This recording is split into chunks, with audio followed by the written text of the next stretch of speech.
It works. Uh,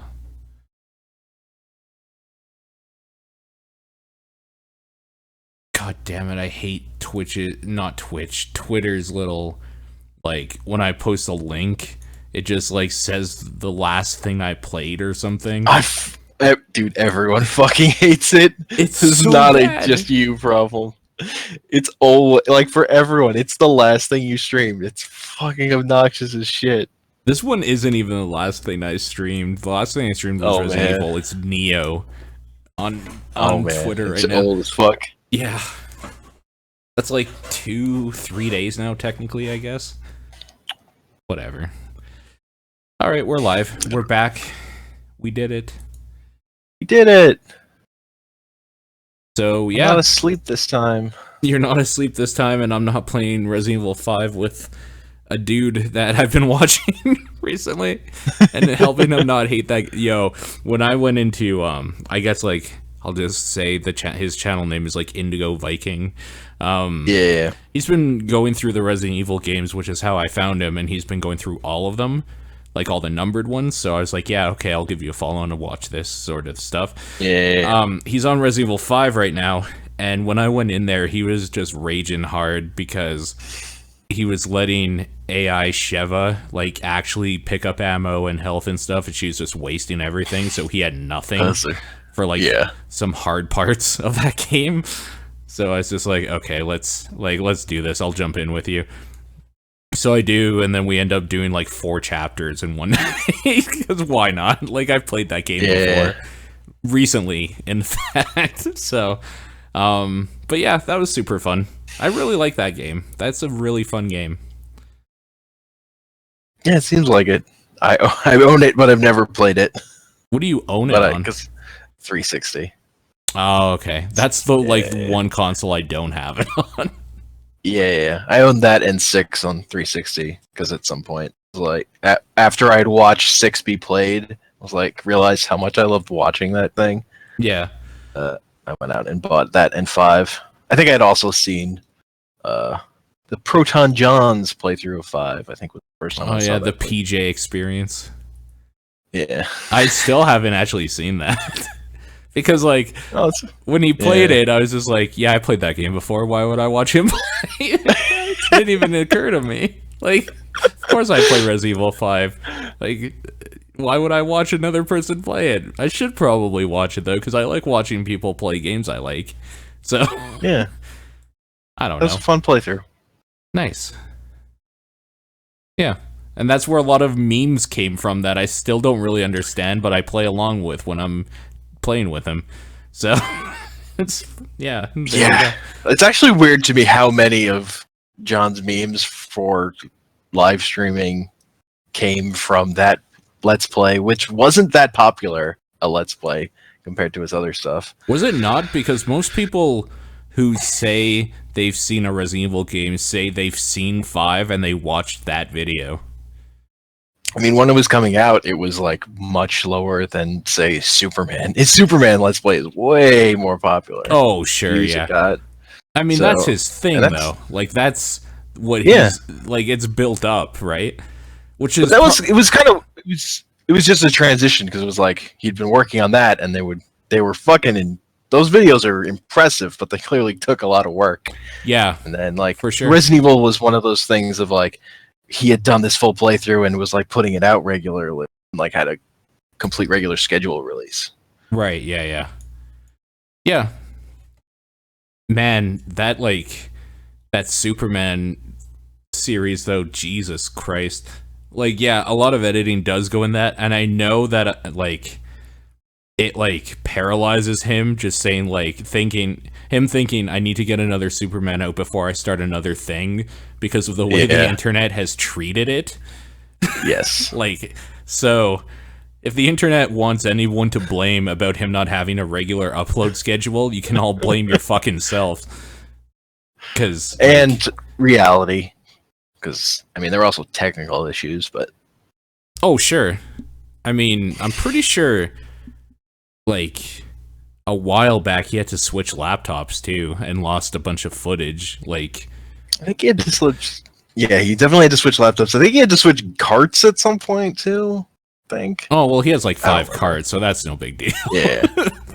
But it meant he had to play through the whole game again. But yeah, but I mean, he knows how to play through that game.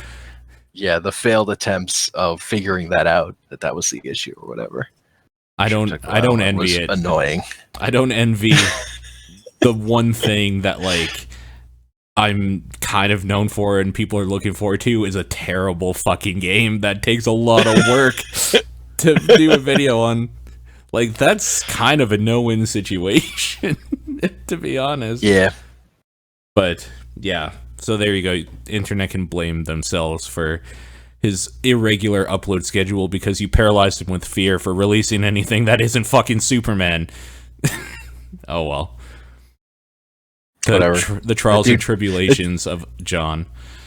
That dude played through 2 of my favorite Game Boy games, so... Yeah. He likes Game Boy games a lot, so... No big surprise. But yeah. It's been a while since we did one of these. Yeah, we did the one with Nathan. Yeah, and that was kind of impromptu, if I remember. Yeah. So... Yes. And that was offline, too. Like, that was just kind of behind the scenes and it showed up. That was actually still in December, so we haven't done one this year. So, yeah, 2017 is a thing that we are in right now. It's a thing. Yeah. It's a thing. Yeah, I don't know what the fuck has been happening with me. I feel like I've been busy. Like, I feel like I always have something to do. And that's weird. There was a long time where I didn't. Mm-hmm. So, I played a lot of Resident Evil 7. I played a lot of Resident Evil 7, and I continue to.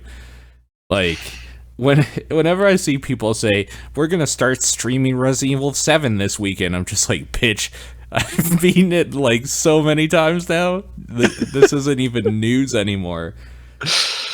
Like, where were you 2.5 weeks ago when I had already beaten it 3 times?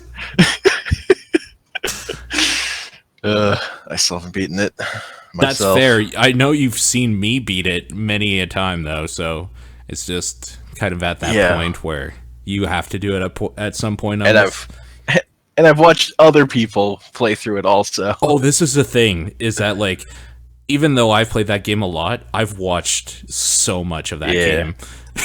I've watched so much of it. I don't know what it is about that game, but I see the appeal of the speedrun community for that game because it's kind of this weird multi-genre thing where it's a first-person shooter and a survival horror game and like one of these like first-person horror game thing. Like, it's a few different things that it kind of like knocks off the list, which makes that community for speedrunning fucking weird. You actually have first-person shooter speedrunners speedrunning this. You have people that speedrun games like Outlast and Amnesia speedrunning this. You have the Resident Evil community speedrunning this. There's a lot of people running this game because of weird. Yeah, it's fucking weird, and they all kind of take different approaches to it, which is super odd. It's been real fun, though. Like, it's been really fun to watch. You can tell, like, when an FPS runner is doing it, though, because, like, they'll actually be shooting an enemy while running towards it and, like, killing it as they're running past it. Like, whereas, like, the people like Carcinogen and, like, classic Resident Evil speedrunners are running around things, not through them. Yeah. Like, it's really funny, actually. It's pretty good. Wait, they're knife only runs now? There's only a few. Yeah.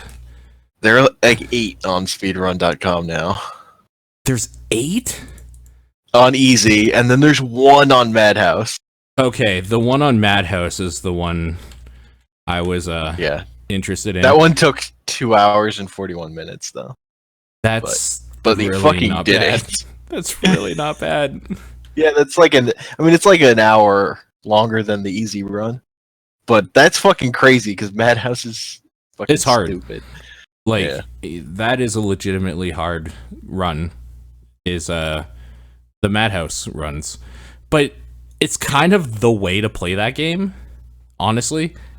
It just feels more like the intention of, like, it feels like the way the game should be played, because the monsters will actually kill you in a few hits, making them scarier. You can't really tank them and run through them. I kind of don't respect people that play any percent easy for a speed run. Like, that's what I'm getting at here, is that I think that's like the bitch way to play, but I understand why it exists, because it is literally the how fast can we get this done run. Yeah. And the answer is not very fast, because there's too many unskippable bullshit parts that I hate and, like, am so mad about. Man, I hate that beginning. Holy shit. Yeah, that's what I did. I played through that part and then was like, all right, when I'm ready to play this game, I have it, but I have this part out of the way. Yeah. Yeah, for sure. Because when you start watching speedruns, you start to get really sick of that intro and how much the same it is every time. It is the exact before, like, same the every actual time. Video game starts. The actual video game in a speedrun doesn't start for about 16 to 17 minutes in. Yeah. And that's a speedrun. Like, it's just all stuff you can't skip. And it's actually infuriating. Like, it is fucking terrible. That is one of the things that I think you should be forced to play the first time you play the game ever, if it doesn't, like, read a save file or something. Yeah. You should be forced to play it, because it is kind of important. Like, it's actually super important, that intro. But every other time, it should just, like, start you off at the dinner scene, basically. Or ask you, would you like to play the tutorial sort of bullshit? Like, would you like to play the first 17 minutes of bullshit that you've seen a million times? Because everybody would say no, and those runs would be going from an hour and a half to an hour and 50 minutes, roughly, down to, like, an hour. I don't know. Because it's like, you can't skip the opening cutscene, but, like, at the very end, there's totally a menu option cutscenes in that game. Totally. But it only comes at the very end. I don't know why you can't even skip the intro. And then the whole ship scene is bullshit. The whole thing with a DLC part, like, that obviously seems like it should be in the game, and it's on the game, is bullshit. I'm mad. I'm actually super fucking angry. So I just watched the VOD of your playthrough of the Daughters DLC today. Yeah. Why is that not on the Zoe path? What the fuck? It feels like it almost should have been. Like, it honestly feels like the way this game was being made was, if they had all the time and money, and, like, they were gonna not rushing to get it out or something, they were going to do, you choose Zoe's path. You have, like, you go in the boat, you both get knocked out or whatever, and then Zoe, while she's, like, knocked unconscious or in a coma, is, like, seeing that scene happen that you're playing through, and then you wake up, and then, like, or Ethan's, like, waking you up or something. I don't know, whatever, it doesn't matter, and then you continue on. Whereas, like, the Mia version is what we get, where you, like, see the tape of, like, her in the ship, blah, blah, blah. It really, really feels like they were doing something like that, but then, like, just took it out for pacing reasons, maybe, or something. Like, they have that whole... honestly, to me, they have that whole VHS tape mechanic in the game anyway. Yeah. Like, why aren't they all in the game, and then you're allowed to play them outside the game if you want to? Yep, or whatever. That's true. But just, like, be in there somewhere where you can just get to them that way on, like, first playthrough. Yeah. Particularly, that one's so bad because it's such good story in there for understanding stuff. It's super depressing. Yeah. Man. And also, like, an alternative to that ship section would be good. That ship section, I thought for a long time that ship section is the worst thing in that game. The intro is actually the worst thing in that game. No, yeah, the intro is the worst. By far. Yeah. I agree with that. The ship is annoying, but once you know where you're going in that thing, it's super quick and easy, to be honest. Yeah. Well, Madhouse is still a bitch on that ship, I will say, because they put way too many bloated enemies everywhere, and it's the worst. It's the fucking worst. The bloated guys. Holy fuck, they are the worst. Like, they're bad enough as it is. Then on Madhouse, they're harder to kill. Like, fuck them. Oh, I love when the first time I think you did Madhouse and the elevator came down, there were 2 bloated in that thing instead of 1. Yeah. You're like, oh god, no. My heart, like, stopped. Because I was like, okay, this is gonna be hard. Thinking there was 1. And then I see 2, I'm like, oh, I'm gonna die. I think I used up, like, all my ammo at 2 at that point. Yeah. The other annoying thing about them, too, is that, like, one of the more powerful weapons you can unlock for New Game Plus is a melee weapon. It's a circular saw. And you just can't use it against them because their, like, juices get on you and, like, hurt you and kill you if you use it on them. So the one thing that kills, like, everything, including the bosses in the game, you can't use on these fuckers. They will still kill you. It's terrible. It's so bad. But yeah, I've been playing a lot of that, and that DLC is stuff that should have been either free or in the game, I think. Like, I don't know. I'm starting to have problems with the way this game was handled, and it's only because I've seen them do some great stuff with the DLC that should have just been there. So, like, I don't know. It's just anger because I love it so much, really.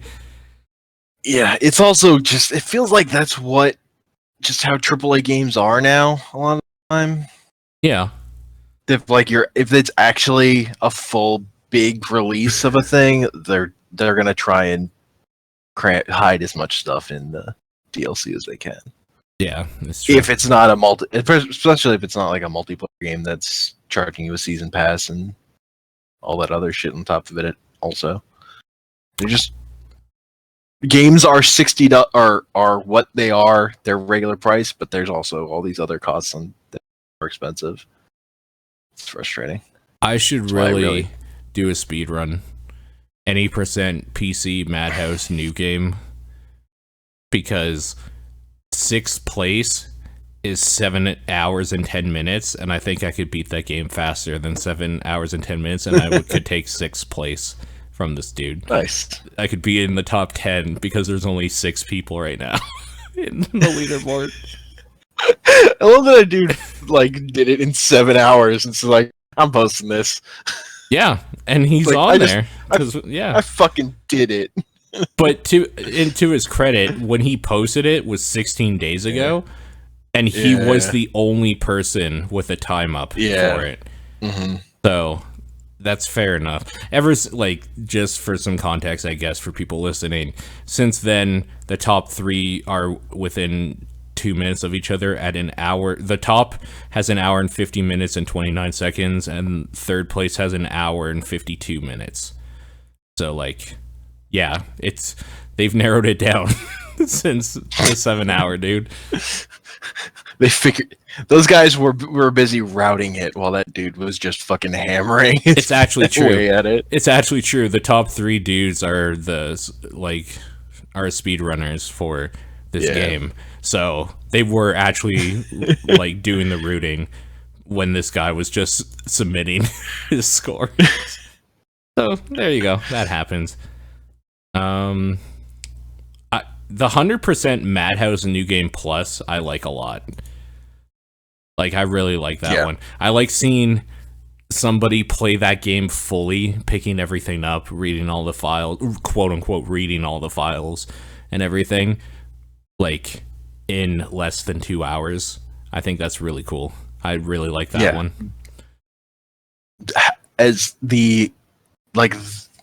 It's not that much longer a playthrough. It's not. But you get everything. It's like 5 minutes longer. That's like the key to me, is that time is still so close to not doing any of that because of how much shit you have to do in the game. Yeah. That it's like, why not do all that stuff too? Yeah, no, totally.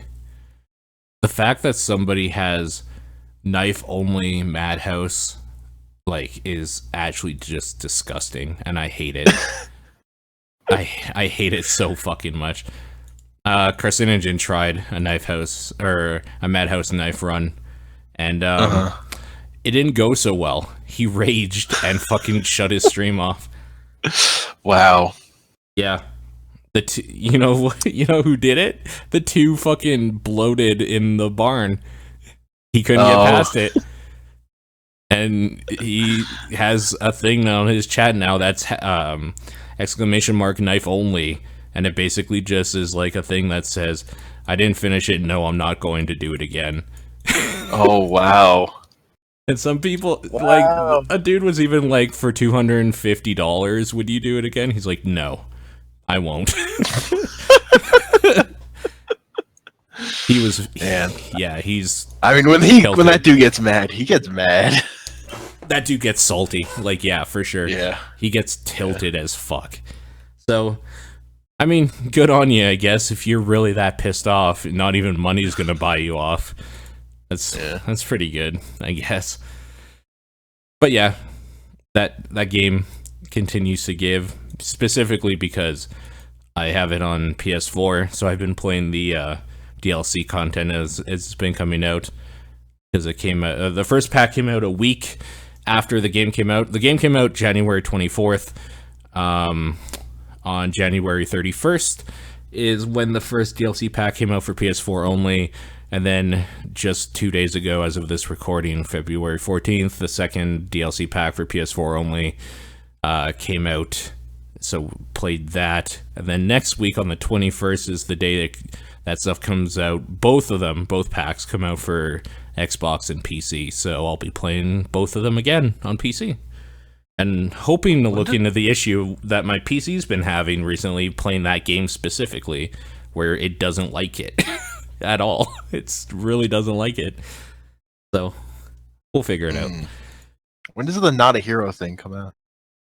Spring 2017. Okay. Yeah, no dates have been announced yet. I'm looking forward to that. I need to know more about Redfield, and more importantly, I need that information, the canon information, to be out there so I can read Reddit again. Because that subreddit is fucking cancer right now with that shit. Look, man, I told you. You just have to find R Resident Evil. That doesn't exist, does it? No. R/Resident Evil doesn't. Which I'm disappointed Resident Evil doesn't? Yeah. Oh, you're right. Can I make it? Probably. I'm probably gonna make it. Create your own subreddit. Name. Is this like where I would put the title? Oh man. Okay, I'll leave this for later, not while we're doing a thing. It's the true Resident Evil subreddit. And then I'll make Resident Evil. Yeah. It's for people who are really in the know. That post. The true. That post pissed me off so much. From like a Facebook like local trading group I was part of before I left because of that post. It's just like a dude saying like, we'll trade Resident Evil 7 for FIFA 17 or whatever. It's like, there's nothing right about this at all. Why would you buy this game if you just want FIFA? Like, fuck. I don't know. It's weird. Weird things.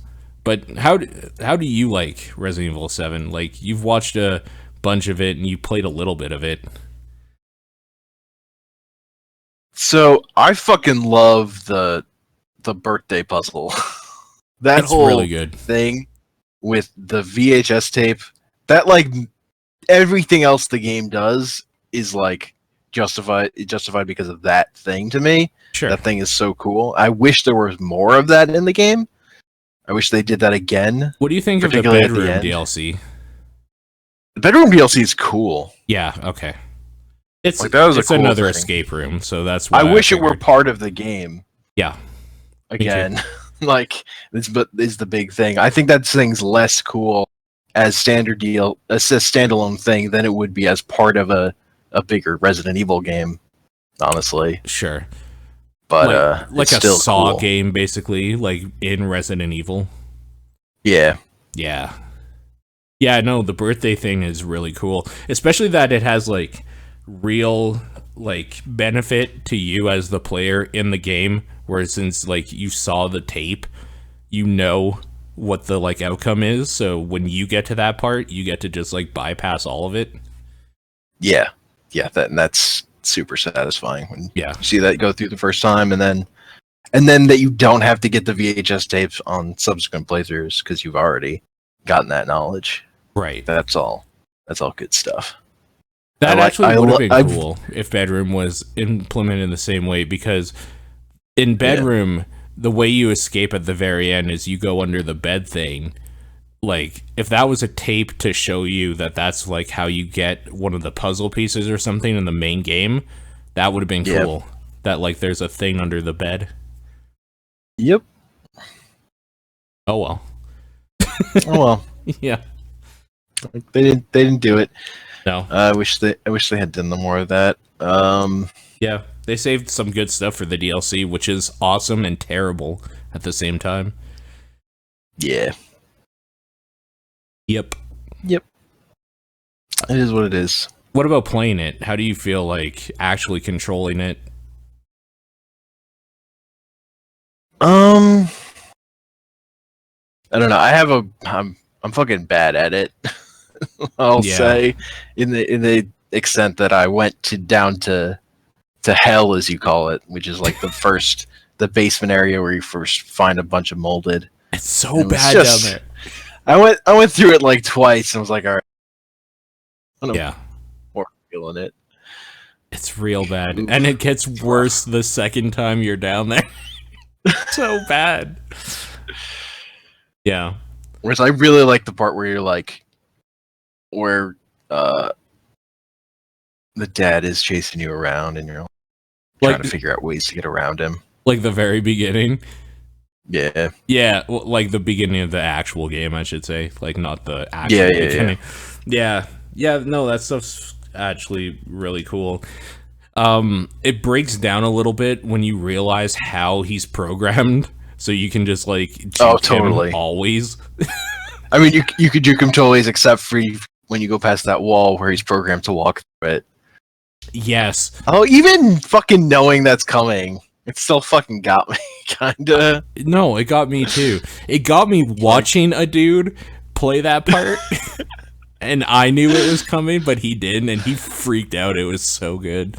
I think I still have that clip somewhere. Oh, maybe not, because that dude got banned for streaming the game before it came out. Yeah. It's dumb, because you're like, I knew where he was and I ran to a spot he couldn't have been there, but then because of how the game works, he's there. No. If that game had more just like random generation of parts like that, it would be fucking terrifying.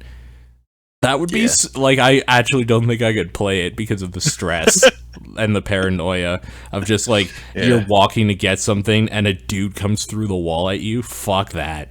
I couldn't do that. Yeah. No way. Yeah, that's such a scripted moment, though. Oh, for sure. Yeah, that's the only part that happens in. Yeah. Yeah. Like, we're using this in the trailer. Yeah, it's a little dumb that they did, to be honest. Yeah. But you know, it happens. It is what it is. It is what it is. It is what it is. I'm really looking forward to the Not a Hero DLC, though, for sure. I'm interested. Mm-hmm. We need answers. Like, Reddit needs answers. They need to stop just talking out of their ass. Reddit needs help. That should be like the tagline under Reddit at all times, though. Yeah. Reddit needs help. Instead of please. Instead of front page of the internet, it's just like help. It's like it's like, please help us. Yeah, exactly. We need help. But yeah, the other DLC stuff has been weird, but like fun. The Jack's 55th birthday is dumb in a good way. The molded have little hats. Like, it's, I don't know. That shit's good. Yeah. 21's good. I haven't seen that one yet. Yeah. 21 would have been great as a multiplayer thing. Like, where you match up with another person. I'm kind of mad it's not. It's just like a scripted event. But yeah, that thing's cool. Ethan Must Die is probably the worst thing, and it's still okay, I guess. It's just like a really hard path through the house that you have to take. Yeah. It just seems like it could have done it better. Yeah, I agree. Because, like, don't put healing items in it. They're fucking useless. They're so useless. Yeah. And, like, you're so at the mercy of the RNG to get anything. Oh, for you get sure. a good start, and it's like, you just get punished so immediately. They just didn't tune it. It's like, well, they're just making it fucking hard. That's what people like about roguelikes, right? That they're just fucking hard. Not at all, right? It's like, you're not. That's not the only thing people like. Yeah.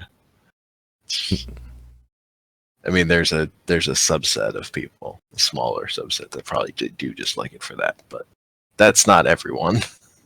Yeah, for sure. Nightmare is cool. I like that sort of thing. It's kind of like a Call of Duty zombies type thing. Kind of cool. I need to do more of it though.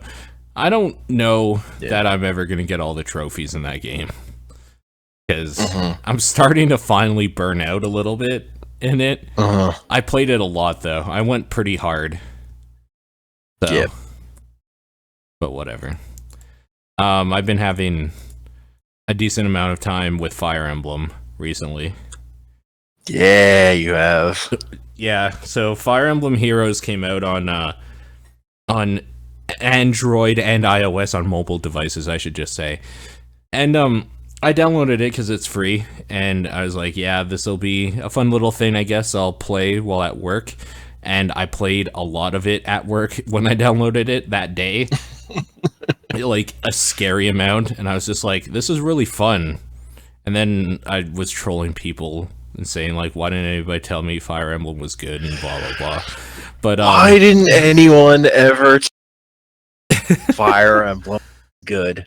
Why didn't anyone ever just, anytime Fire Emblem got mentioned in the which was all the time, suddenly chat just would start talking about Fire Emblem for 10 minutes or whatever. Fire Emblem got mentioned like an actual large amount of times in stream too for a while there. I think it's when like Conquest and Fates and whatever, like that whole thing was happening. It just like kept people talking about it for that whole year. So yeah, it got talked about a lot. Heroes is fun. It's, as I'm finding out now, and I'll get to that in a second, it's totally a Fire Emblem game, like, dumbed down to the very, very basics and made super accessible, which is exactly what I liked about it, like, getting me into the series, because it did get me into the games, and I'm playing Awakening right now, and that game is exactly what I thought it would be. It is like Fire Emblem Heroes, only, like, on steroids, and it's dope. It's so good. So, yeah. Like in Heroes, characters don't even miss. You don't have miss chances on your hits or anything. It just fucking works. You're right, math. They don't, do they? No. Man. I kind of only put that together today. It just hadn't occurred to me. I didn't even think about that. Yeah. It's just always the straight math. Because they're just, like, they streamlined it down to just being little puzzle boxes, basically. Yeah. I mean, it's a mobile game. Yeah, exactly. I mean, I think it's great as a mobile game. It's fucking brilliant. It's really good, and it feels good. I like the little animations. Like, it moves fast. Like, I haven't played more of it because I haven't been using stamina potion. When I run out of stamina, I'm just like, all right, no, I'm walking away. Do something else. Yeah, no, I'm not using stamina potions either. I was talking to John after a TDP podcast, I think last week, and I didn't realize how hard that dude is going in that game. It's bad. Well, he mentioned on the podcast he popped stamina potions constantly. Yeah. And then was complaining that there wasn't enough content. It's like he was... Yeah. It seemed like he was annoyed they'd given him that many stamina potions. But whatever. But like, I'm glad they did. Like, he was going hard. Yeah. Holy fuck! Well, I didn't like, realize he was like playing finished it with like. Lunatic, right? Oh, he's done. Yeah, Yeah. he's done that game. Which is why he's pissed off, because he has no easy way to get orbs anymore. He just has to like kind of wait every day to get 2 or 3 or whatever they give you. So like, so now he's at a point where he has to buy because he burned through it so quickly and so hard that now like if he wants to keep progressing, he'll have to put money in or just like wait a week to get a new summoning ritual thing. But yeah, I didn't realize how hard he went into it until we were talking, and he's just like, yeah, like, I have nothing to do, basically, in it anymore, except for, like, the duels, and he was pissed off about duels because he didn't have a bunch of 5 stars, and apparently, like, it's just the worst if you don't at level 40, so... I mean, that makes sense. Yeah. I already have 3 5-stars, though. Who do you have? What's your team? So I have male Robin, who's the main character from Fates. Yeah, I have him too, actually. I mean, from Awakening. Yeah. Rather. I have Lucina, who's also from Awakening. Lucina is a red, right? Yes. Yeah, okay. And Robin's a blue, but is also extra strong against colorless. Yeah. And then I have Takumi, who's the archer from Fates. Yep, I have Takumi as well. I haven't unlocked his ability yet. I'm getting close where he's an archer, but he has an ability where he'll be able to attack at short range also on counterattacks. Yeah, which is super overpowered. Which is crazy. Like I was like, God damn, that's real good. It was actually bad because that unlocking that actually made it so hard to level up my Robin that I got, because I got Robin quite late. So, like, I actually had to just take Takumi and put him in a corner every fight because he would just end up killing everybody because they would try to kill him. It was bad. Yeah. So I got the Robin and Lucina earlier, so they're kind of at 20 when I got my other 2. So I've been taking it slow, leveling up the other 2, and the other one I haven't mentioned is Faye, who's like a dragon from an earlier game that I played. Oh, okay. She's a pretty good support character. Like, she has an ability where she can she'll like drag a character over to her space and then move one space over. Oh, that's kind of cool. Like, she can just reposition, and then you can upgrade her where she has the thing where she'll get healed. And like at the first level, it's like once every 4 turns, but you can upgrade it to once every other turn. She gets 10 health, which is pretty crazy too. And then she has like some buff. She has some buff and debuff stuff also. So she seems actually, and she's a green, so that's pretty good. Yeah. So if I can upgrade her to 5-star, I might actually just do that if I ever had enough feathers, because she's a 4-star right now. Do you know? Oh my god, what's her name? I don't have my phone on me. It's actually charging in the other room. I think it's like Baruka? Does that sound like a name? Ugh. I don't know. She's on a flying dragon thing or something. I'm guessing this doesn't sound like a person you know. It's not ringing bells. Yeah, okay. Anyways, I'm using her right now. I got a 4-star version of her, and I'm not super impressed, so I'm pretty pissed off that I don't have a red or a green. I have 2 blues and Takumi. Wait, do I have 2 blues? Who's the other blue? Oh, right. What's her name now? P something. I can't remember. Fire. What color is she? She's a blue lancer. Type? Blue lancer. I can't remember. It starts with a P. I can't remember her fucking name though. I keep wanting to say Pierre, but I know it's not Pierre. Obviously, it's Perry. Perry. That's it. Yeah, Perry. So I have the tier list for Fire Emblem Heroes open. That's what I'm looking at right now. Oh, really? Okay. Yeah. I'll send you Tier a link. list. All right, cool. Tier list for Fire Emblem Heroes. Man, what a world we live in. There are a bunch of tier lists, and I've seen them, and they kind of all value different things. They don't all line up. I really like that though. I hate when there's a definitive list. Yeah. So yeah. Oh wow, I didn't realize Lucina is like the top class. So on a different tier list, she was just ranked A, and then Weird. I think the S was Ryoma, was the S. She was like, but I think she was still ranked top 5 on that one, but she wasn't. She wasn't SS. I think this ranks her SS because when I was reading through this one was taking more into account the specific things you end up fighting, and she's like really good against dragons and stuff. So, gotcha. So she's really good against the top tier enemies. Gotcha. I think was why it deemed that way. Yeah, that's fair. I'll just use another character that can fucking heal herself. Just super fucking useful. I did get Oh, I was pissed. Holy shit, I was pissed the other day. I did a summoning ritual, and I started getting the anime cutscene. So I'm super excited, right? And then sure enough, like, weird purple hair goes down, like giant tits, all of this stuff. I'm like, oh, sweet Camilla, 5-star, 4-star. I was so pissed. I was like, God damn it. 4-star Camilla is like so useless to me. So I was pretty mad about that. But I see this list is ranking her as A anyways. So whatever. I'm happy I have my Robin though.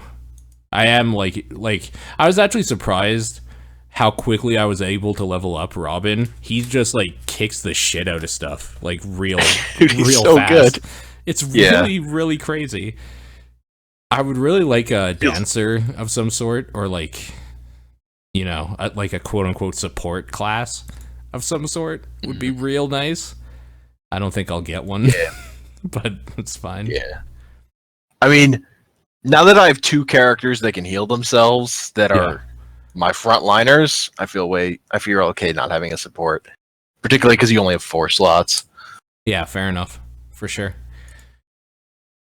I need a red though. I do have a Tiki, but she's like 3-star, and I don't really want to spend the time and feathers to get her leveled up to a 5 rank or whatever.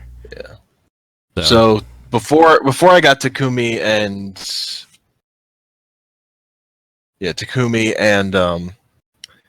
Faye, it's a green dragon. So I didn't have a green at all because I was running. I had female Corrin, who's the main character of Fates, who's also a dragon, who's a blue dragon though. And then I also had another red swordsman. I had Fear, who's like B tier on this list. Right. Actually, so she was like the first 4-star I'd gotten. So I'd leveled her up a bunch, but then she was starting to trail off. But it was just it's so frustrating when you don't have a type covered. Yeah, for sure. Like it's just like, oh my god, why am I? Oh god, this is impossible because something is like super hard. If I just had the right type, god damn it. So apparently Baruka is B tier on here. So there you go. She feels like it too. Like she is only 4 stars, so I do take that into account. But I kind of needed a flyer. I didn't have one at all, and she's green axe. So I was like, this fills out my team nicely, even though she's a 4-star. But like, she gets fucked up like super easy compared to the 3 5-stars I have. Like she gets almost 1 or 2 shot like every time, so she's kind of useless to me, and it's really sad. I've heard that Hector, if I could get one, is like the way to go. Yeah, I don't know why Hector's apparently fucking amazing. Oh, he's a ranged counterattack. That's why. Yeah. This is the one that John was talking about, I think, on TDP. That he wanted to get. Maybe it was after TDP. Anyways, another thing that happened to him, he got a character, and I can't remember who, that was a 5-star red, and he was super stoked because apparently she's like a badass. So there's that happened too. I'd have to ask him for more details, but so that sucks. I was pretty mad at him about that for doing that right after. Like, I got nothing in one of my polls, but the one thing I would love for them to add is the ability to trade, though, like with friends or something. That'd be so nice. Like Pokemon. My headset apparently fucking f***ed out for a second, so I missed whatever. Oh, that's fine. One thing I was saying that I would love is to be able to trade heroes. Oh, yeah. Oh, man. That'd be dope. Because, like, I want to give this Takumi to somebody. I'm not going to eat him, and I'm not going to take the time to train him up, because I'm not really taking time.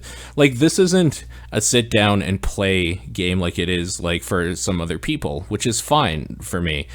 I have that, because I have Awakening right now. Like, I have an actual game that I need to go through. So, like, I would love to just be able to give some of these characters to people, or, like, trade with them or whatnot. That'd be nice. I could see why they don't do it, though. Because of money. Yeah. Because of money. The orbs are way too expensive. Like, Dude, like, they're like $1 each, basically. It's not worth it.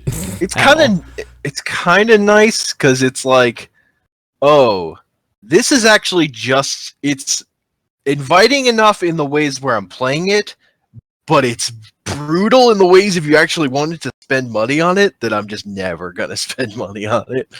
Yeah. It's just never gonna happen. It's like the prices for orbs are crazy.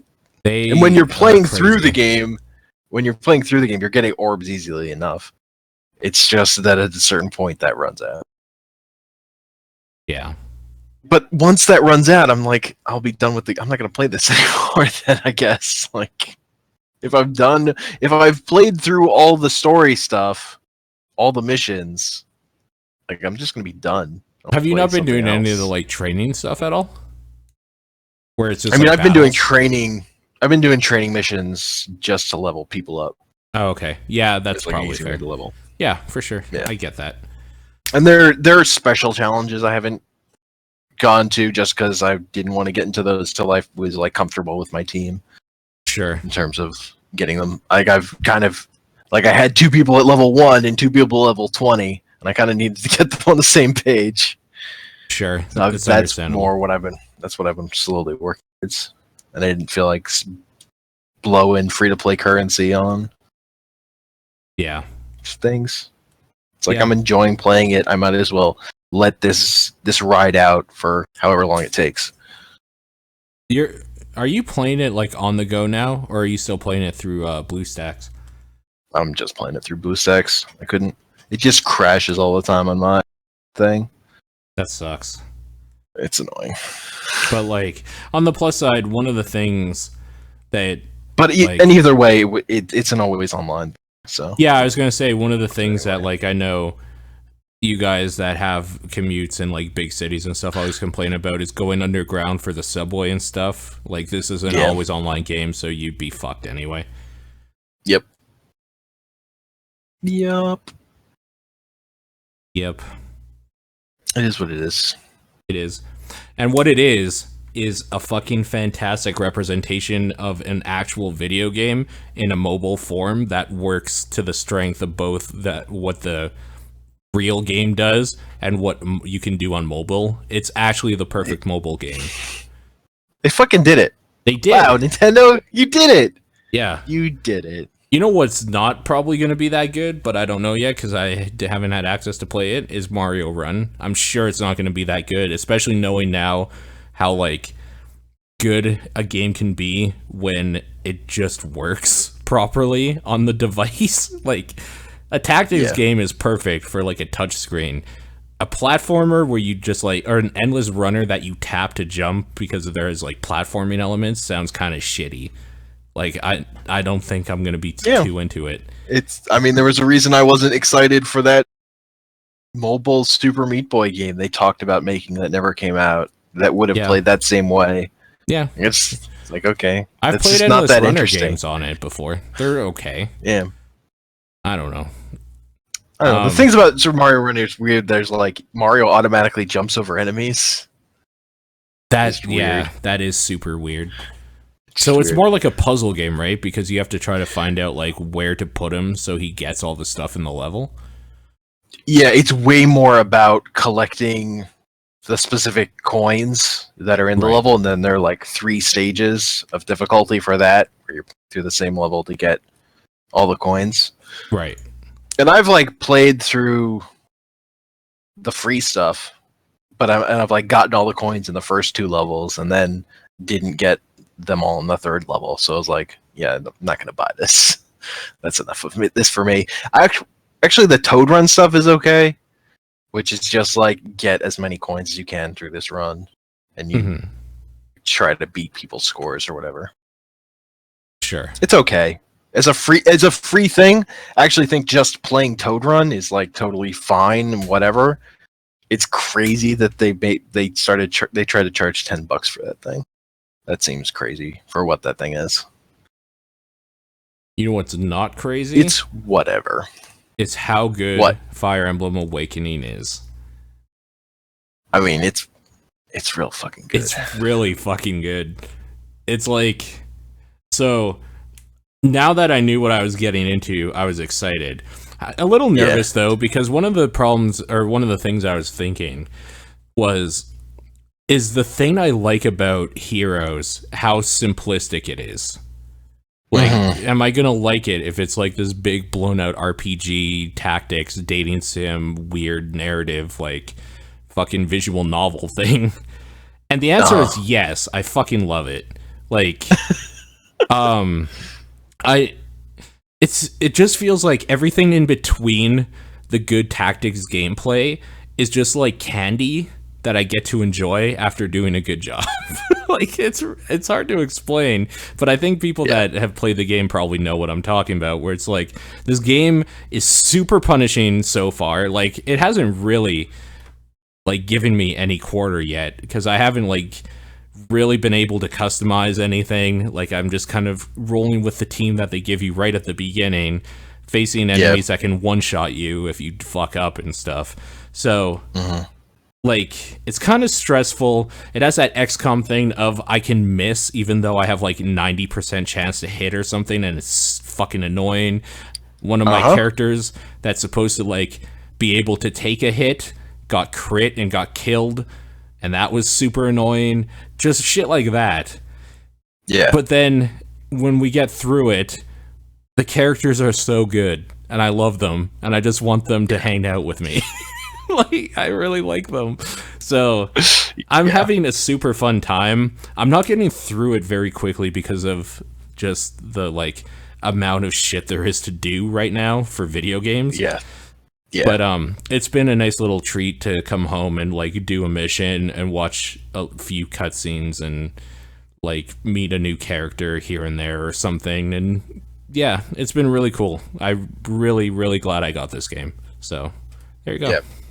And in my opinion, of the Fire Emblem games I've played, I think Awakening has the best story and character stuff. I think that stuff's the best in that game. We haven't really dug into I haven't really dug into the story stuff yet. I can feel it's coming, but like I'm just kind of meeting all the characters. One problem I will say I have, like even like in like the intro stuff, just like how that game's much funnier than previous Fire Emblem games were, especially.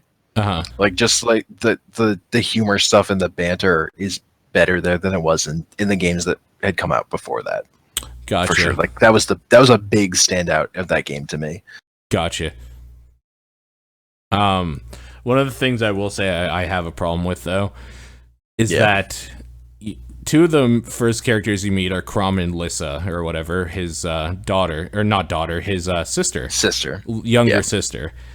She got fucking owned, like murdered right beside him on the battlefield by like some raider that just like ran across the field and like cut her head off with an axe or something. Not only does he have no reaction to this whatsoever, like, in the game, she's just hanging out in cutscenes, and, like, it's just, like, the dumb video game thing of, like, oh, it's a game where, like, none of the shit that you actually do in the game part matter for the story until, like, the story makes it matter. So, that was a bummer. Like, I was really hoping there'd be something where, like, he goes, like, into a berserker rage and, like, now will just, like, attack anything that's near him because his sister just got fucking axed. Yeah, no, that's kind of always been a thing where story characters, if they get killed in battle, like the ones that are pertinent to the story, they're just crippled, so they can't fight anymore. Right. But then they're kind of still around for conversation stuff. Right. But that's always limited to the core small number. Sure. But then but honestly, Fates is worse about that stuff. Oh, really? Where okay. they're just like they're just fights with people, and you like beat them, and then they're just not dead. And it gets to me. Like Fates is really bad about it, I think. That's too bad. Yeah. Honestly, I much prefer it when the things that happen on the battlefield are like, if you die on the battlefield, you fucking die.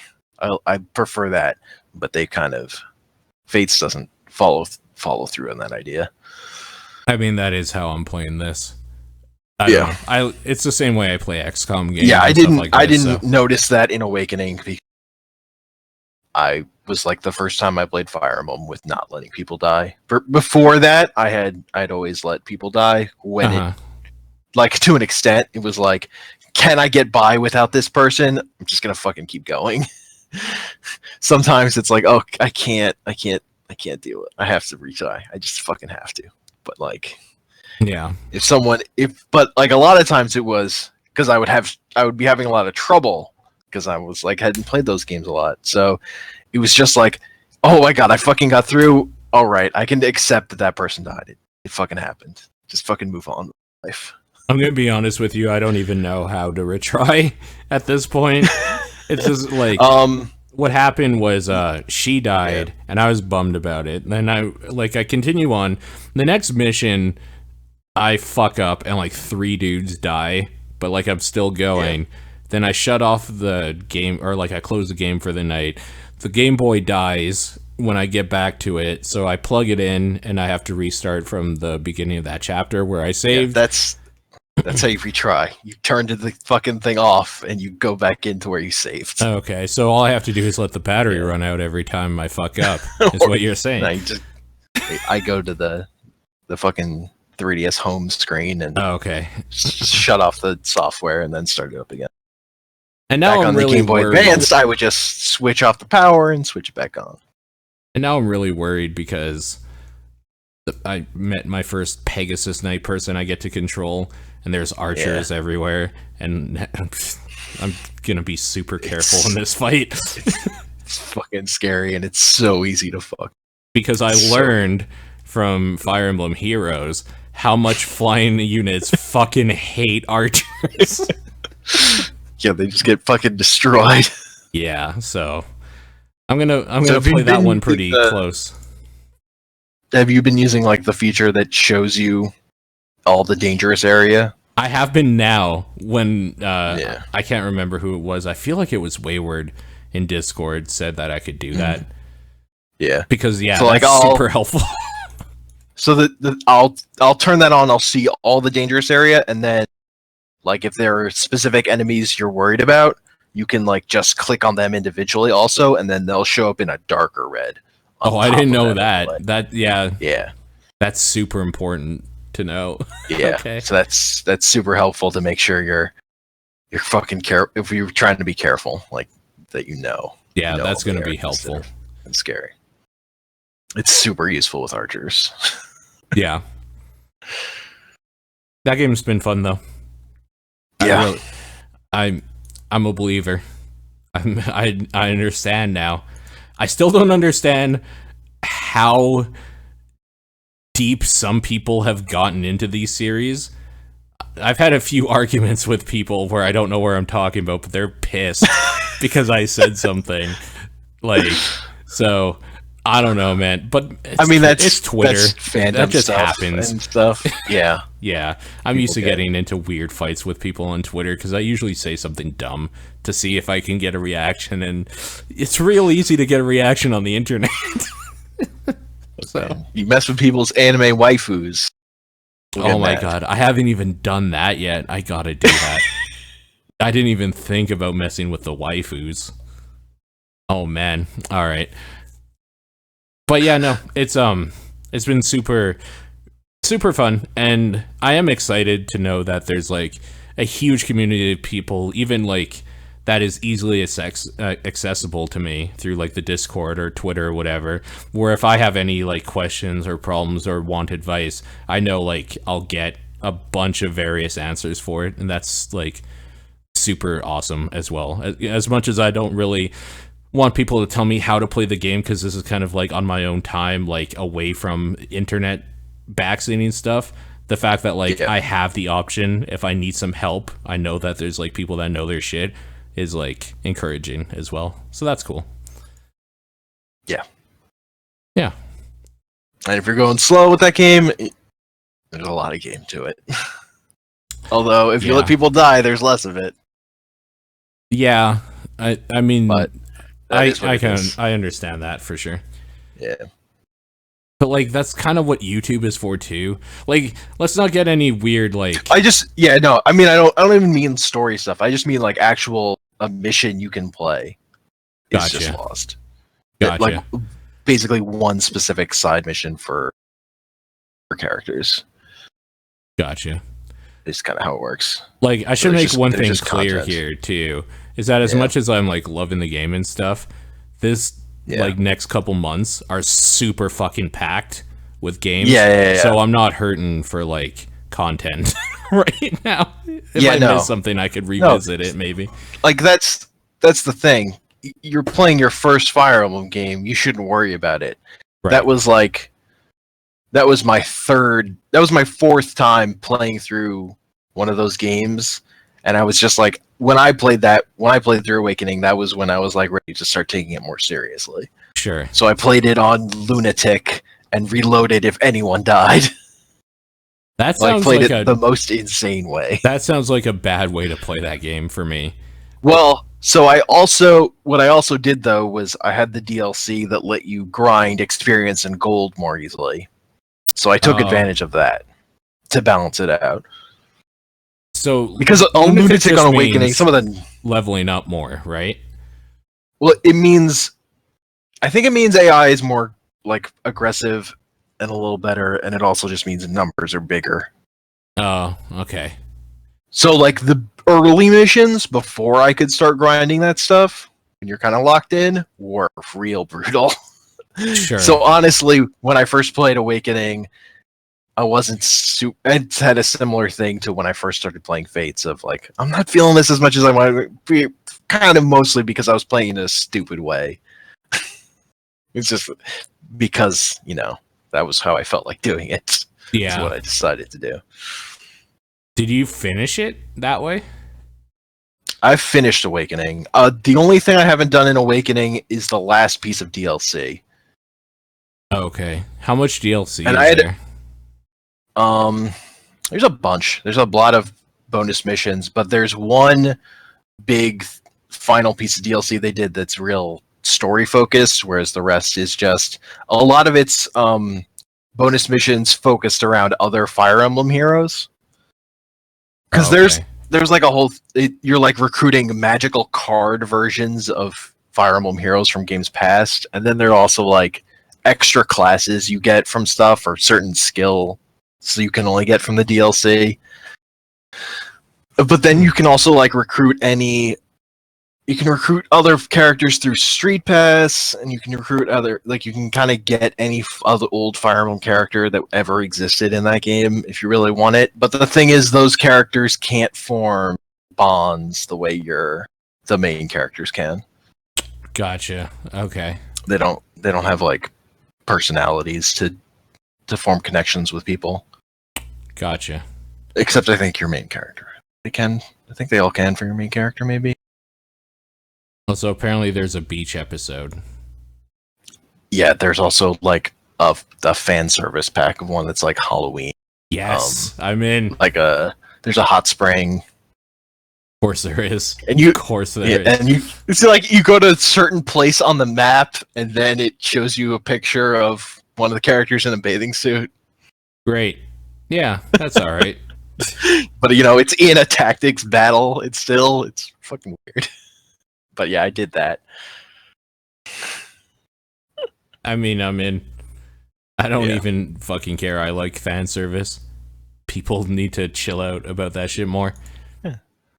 It's funny. So, I mean, the bigger thing for me though was I had lost my 3DS, and I only owned that game digitally. Yeah. But I found my 3DS not that long. Nice. I had lost it, so now I have a 3DS that has all my save digital stuff on it, but my Nintendo Network ID is on the other 3DS that I had bought because I had lost my 3DS for fucking months, and I haven't gotten around to figuring out what the fuck to do about that. How you solve might that have problem. to call Nintendo to tell them to merge the accounts or something. Yeah, I'm gonna have to call. I had to call Nintendo to get my Nintendo ID off unlinked, and I'm nervous about fucking updating that thing that I told Nintendo was fucking lost or possible. Yeah. So no, for sure. But I'm super glad to have the 3DS back and the cart of fates that has all 3 games on it at once. Because that thing's worth more, like almost as much as the 3DS. Good lord. It didn't cost me that much, but it's worth that much because it's so fucking hard to find. Yeah, I remember you getting that. Yeah. But now I have another copy of Conquest because I had started that. I got like 5 hours into that. And then I found my 3DS. Then you're just like, fuck. Where was the 3DS? Was it in like your It was backpack? like... No. So my backpack was where it should have been. It was in the crevice of this chair where I had lost keys for fucking like 2 years once. Oh, wow. But I just like... I had thought I'd assumed I'd searched there, and I had like weird emotions about having lost my 3DS because like you check your backpack, it's not there. It's like I'm sure it'll turn up, and then like 2 months pass and I still haven't found it. I'm like, fuck, I think I lost my 3DS. But then one day I was just like, I wonder if it was fucking in that chair, and it was fucking there. Like I kind of feel like an idiot, but I also feel really relieved that I found it. Yeah, because that was like a real bummer. It's like seeing an and old it's friend. great to have my. It's like I got my Awakening save back. Super important. And my fucking Birthright save back. I really wasn't going to restart Birthright. It's good to have that save back. Yeah.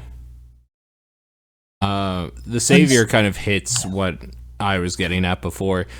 I wouldn't be able to stand reloading personally myself due to how XCOM frowns upon reloading and save scumming.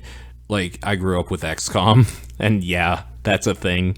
So, like, for tactics game, for me, it's just kind of like, when they're dead, like, get over it sort of thing, which is probably not a good way to play Fire Emblem games because their characters have personality. In XCOM, they kind of don't.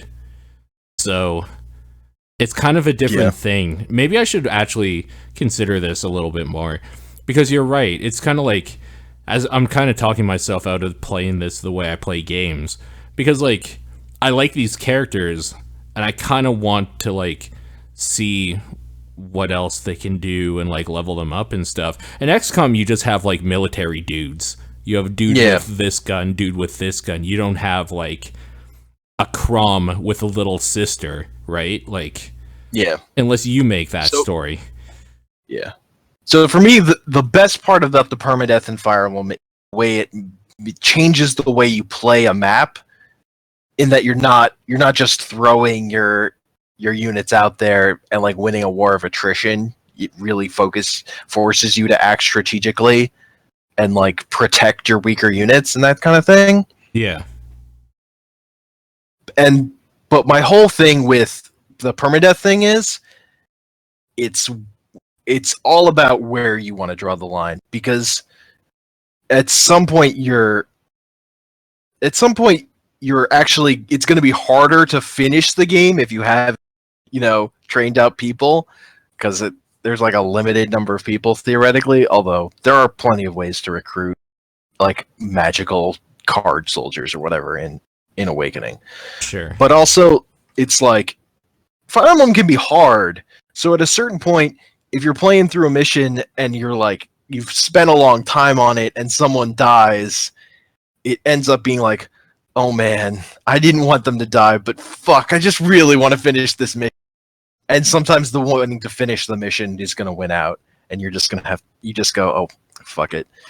But when you've played enough of these games and you're just like, I know I love Fire Emblem, I'm just going to play Fire Emblem as long as there's Fire Emblem. I feel okay just restarting all the time. But when you're just sort of trying to get into it, I just think sometimes you just want to get through this mission and get to the next one. And maybe this character is like an acceptable loss, as much as it's going to bum you out and kind of nag at you. Like, I guess like that's kind of how I looked at it when I played the first Fire Emblem games I played. That was how I looked at it. I think the thing that like bums me out is Lissa's obviously like a medic. Yeah, and, like, I don't have her, and she's a main character sort of thing going on here. Whereas like losing random dude I can't remember the name of with a sword on a horse, like probably doesn't matter because he wasn't in any of the cutscenes. He was just there. So like, yeah, you're right. I think there are like probably limits of who I can lose and just be like, well, that sucks, but like I'll live. Whatever. I'm at a point where I'm not restarting, so like she's dead. Yeah, so that's fine. That's fine. You'll get another medic. Like, it'll happen. I'm sure. Yeah. They give you extra units of every class, assuming people are gonna die. So like in my game when I'm playing with no one dying, I end up having the problem of, oh man, who am I gonna use though? Because like when you like all the characters and they're all around, but I can only use so many of them. Goddamn. That happens too.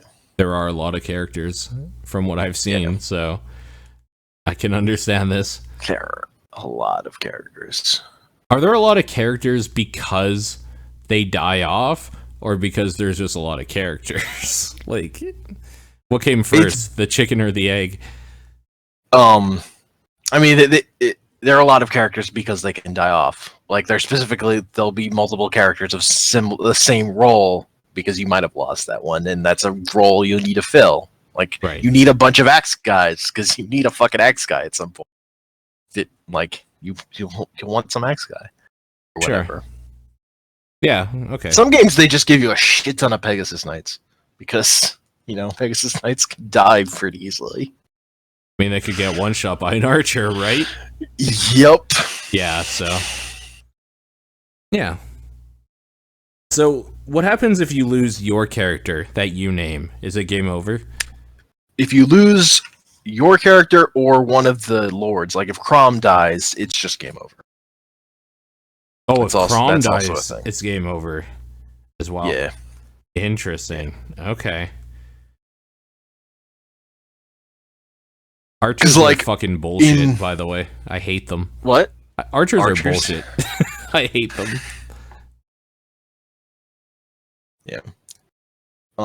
Because that's like a thing in like some of the Fire Emblem games. I don't remember. It's like only the lord, like when you get to the final boss, like only the lord can actually damage it.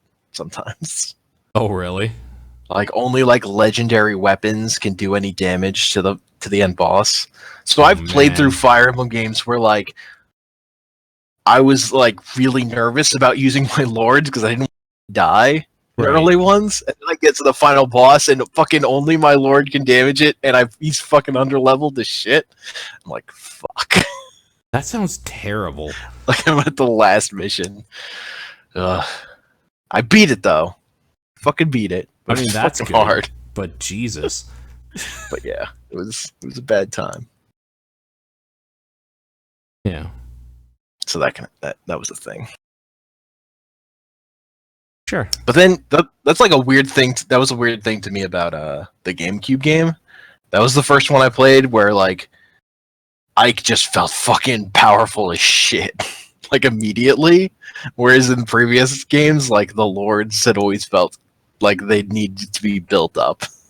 It was really funny to me. It's like, wait, what the fuck? Why is Ike fucking destroying everything? And Arthur Archer just came into like a group of 4 dudes of mine to take a shot at the Pegasus Knight. And like, I appreciate the balls that takes. Unfortunately for him, he missed, and he's gonna get fucked in every orifice now because of it. Oh man. Yeah, I gotta put this game away because I'm getting overstimulated. I'm getting too excited. Yeah. So yeah, Fire Emblem's pretty good. I wish somebody would have told me. But there you go. Nobody did. I told you. Also, I've been playing Neo. I'm not going to talk a lot about it right now because I'm still kind of working through my head how I feel about it. Basically, what I thought it would be is a weird samurai Dark Souls, and it's kind of not at all that. It's more like a weird hack and slash with like Dark Souls elements in it for like how you level up and get gear and all that sort of stuff. But like it's just like a hack and slash RPG sort of thing that moves super fast. And it's super good. It's really good. But I'm burnt out on it, I think. I went pretty hard in that as well for a little bit there. But yeah, I don't know. It's weird to me that like a lot of people didn't even know what this game was, because when I would say, oh yeah, Neo comes out, they'd be like, what? But like, I had to go to 2 stores to find a copy because they were sold out. Like, it was weird. Apparently, people knew what it was. It's just they forgot the name or didn't know the name or something. I don't know. Game's fine. I don't know. I feel like it's one of those RPGs where all your increases feel very incremental, like very small. Whereas like in Dark Souls, you get to a point where you have like a soft level cap or whatever for like different stats, and like you can feel it. You feel more powerful. So don't really get that satisfaction right away. It also feels way more punishing in Neo for some reason. Specifically the boss fights just feel like you don't do nearly enough damage to them and they can just fuck you up like real hard. So it almost feels like it was tuned with the intention that you're going to summon somebody in to help you, because summoning somebody in to help you, I still found it hard. Like, it was still a difficult enough challenge. So I don't know. Yeah. I got to play a little bit more of it and get some more thoughts down on it, but overall, I think it's cool. It was a good buy for me, but thinking about it like a Souls game is totally not the way to go, which was my mistake. And yeah. Well, it takes an obvious number of like direct pulls from Dark Souls for one. So I don't think you're out of line thinking that. Yeah. Like the way it treats bonfires and corpses and stuff. Yeah. Of other players. Like a lot of it's clearly the people who made it played a lot of Dark Souls and like Dark Souls. Oh, and they love it for sure. Yeah. But they made their own game. Yeah, they for sure did, which is actually nice. Really, they didn't just do another Dark Souls thing. Like, they took some mechanics that they thought would work or whatnot. Yeah, it's fine. That's a fine game. I'm looking more forward to some other stuff that's coming out soon. Like Horizon Zero Dawn, I think, is the next big one for me that I'm super into trying out. So that's still like a week or 2 weeks away, a week and a half away. So I got some time for that. But yeah, that's kind of really all I've been doing besides like some of the stuff that I'll talk with you about. Yeah. What you wrote down here. Right. Like, so yeah. So I picked up Nuclear Throne finally. That started playing that. Good. That game is fucking dope. Oh, yeah. It feels so good. It just feels so good. It feels much better than Man. Gungeon. That's all I have to say about that. Like, It just is. That's the big thing. I was like, oh, I totally see why people who are like into Nuclear Throne wouldn't like Gungeon. Holy Right. shit. Yeah. It's just so much more raw feeling. Like, the weapons have a feel to them. Man, it's a good game. Like, it's just 2 seconds with Nuclear Throne. I'm like, oh, I see. I get it now. Yeah. This game's fucking dope. Did you know there Like, a way is, I couldn't tell. I couldn't really tell when I watched it, but as soon as I had was playing it, it just Yeah. made perfect sense to me. you how have good to it feel was. it to know. Yeah. Yeah, for sure. Yeah. There's a multiplayer mod for it, huh? We could co-op. Yes. Yeah, we should do that because I have that. Oh, think I have that you thing have it set all up like set already. up to go? Cool, because I do Yeah. too. Yeah. Do I? I've installed Windows 10 since then. I'd have to check, but yeah, I think I do. Either way, Wayward is super stoked in the chat because he really likes that game, and I've played it with him Yeah. before. He's good at that game. Yeah, I'm not that good.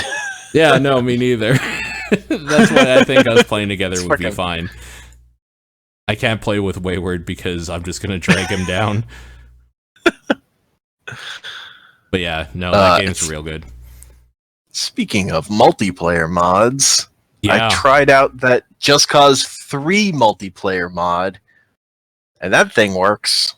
It's still pretty bare bones, but it actually works though. Come on, there's no way a Just Cause multiplayer thing can work properly all the time. I mean, I installed it. I jumped into a server. There were people there. Things were exploding. Okay, I had some trouble. The only troubleshooting I had to do with it was trying to stream it. But that was all on the streaming end. That was nothing with the game itself. The game itself perfectly. As soon as I installed that executable, that mod, which you have to download from a different site. Although Yeah. eventually it'll be in Steam. It's just not there yet. yeah, that's gonna be cool when that's like readily accessible for people to just install with Steam Workshop. I'm guessing probably. Probably. Yeah. Yeah. So it's still it's in beta right now. But it so it works. has yeah, and you can go in and you can the big thing about the multiplayer mod though, so there was DLC for Just Cause 3 that I didn't even know about Yeah. that added like a boost jet to your wingsuit. So Yeah. you just have like in the Just Cause 3 multiplayer when you go to you can basically just fly Yeah. because you have a fucking boost jet on your back at all times. So you never And walk that's anywhere. Fucking rad. It's pretty good. Like That's pretty good. I see a jet in the air and I'm like boosting at it, trying to fucking hook onto it so I can jump onto that fucking jet and then throw the guy out and then ride his jet. I have a clip on my Twitch of like I jumped onto a person's jet and then was like riding it for a bit and then threw them out of it. And then like I got tossed out and then I watched them like get back in their jet and then followed it down, but then they crashed. It's fucking dope. Yeah, that's pretty It's fucking good. the fucking Just Cause 3, and you just get to places and it's like, oh, there's airstream. Everything is just exploding constantly. Did they do the same So thing good. that they did for the Just Cause 2 multiplayer mod where you can just like warp and like warp Yeah, they're on your friends they're- and stuff? There are a bunch of teleport points. Okay, cool. Where you Because it's just the type same into- guy that did the mod for 2 that worked on this one, I believe. So Yeah. that's cool. I'm glad to hear that like works and worked out and stuff. That's cool. Yeah, it's so cool. I need to spend more time with it. You know what game kind of reminds me of Just Cause 3 was Ghost Recon Wildlands, and that beta like was a thing. Did you play that? Oh yeah, I did play that. Yeah, What else? that thing is weird, fucking- man. It's like, I mean, it reminds me of like it's like arcadey Arma. Oh, for sure. I just meant more like how big of a difference the final rounds of optimization make for a game, because that game ran like trash. That game ran like trash. It did, yeah. Like, it was playable, but like not at a full 60 ever. no. That was also part of what made it feel like Arma. Yeah, kind of. Kind of. But my favorite thing about that is how fucking insane driving is. Because your car just fucking goes through shit and like just up cliffs. It's just like, fuck it, I'm just fucking rolling. And I love that. I love that so much. I got the same feeling from driving in that game as I did back in the day from Grand Theft Auto San Andreas. And like just being on a dirt bike in like a mountain area, finishing a mission, and then taking that dirt bike and jumping off the fucking mountain to get down to like the base. Like just shit like that. It does that so well because I don't think there's fall damage. So like you just jump down the mountain with the vehicle. It's real good. There's definitely vehicle damage. There definitely is vehicle drove a like van or minibus thing until it exploded. Okay. But my favorite part was that it's sitting in the driver's seat while it exploded. I didn't die. That's that's fucking good. Outlived the explosion. Like until the fire had like all gone away. There's a highlight on my Twitch page. I'm gonna have to check that fucking out. Crazy. It's fucking crazy. Sure. I was just like, yeah, this is fine. Yeah. It's fucking great. That game seems fun though. I'm pretty mad about how excited that fucking beta made me for that game because I wasn't at all, and I'm probably gonna buy it now. So, yeah. That like more than any other Ubisoft game, that seemed like Ubisoft had paid a bunch of crazy Russians to make a game. Like, it's just it had like that level of insanity to it. That's like, yeah, this is a video game.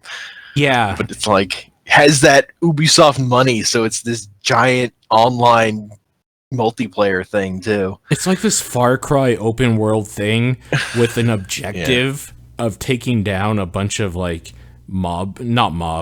cartel bosses. Yeah. And like you have a hit list sort of thing, and like you go to different areas for like the different people that you have to like find out information about and locate and take down. It strikes all of the like check boxes for me for like this is going to be a fun thing, especially if somebody else buys it with me to play. Yeah. Like even with AI, where you just drive up because like when you get in a vehicle, all your AI dudes just spawn into it. Yeah. Or if you get into it, like if you go on a dirt bike and drive away, once you get off, they just all spawn in right where you are. Yeah. Which is so good. It's just really, it's fucking amazing. Like you drive, if you find some enemies while you're driving, they will all pop out the windows and just fucking start unloading on dudes. Yeah. It feels so good. You're just fucking driving around while these dudes are just shooting out the windows. It's just fucking cool.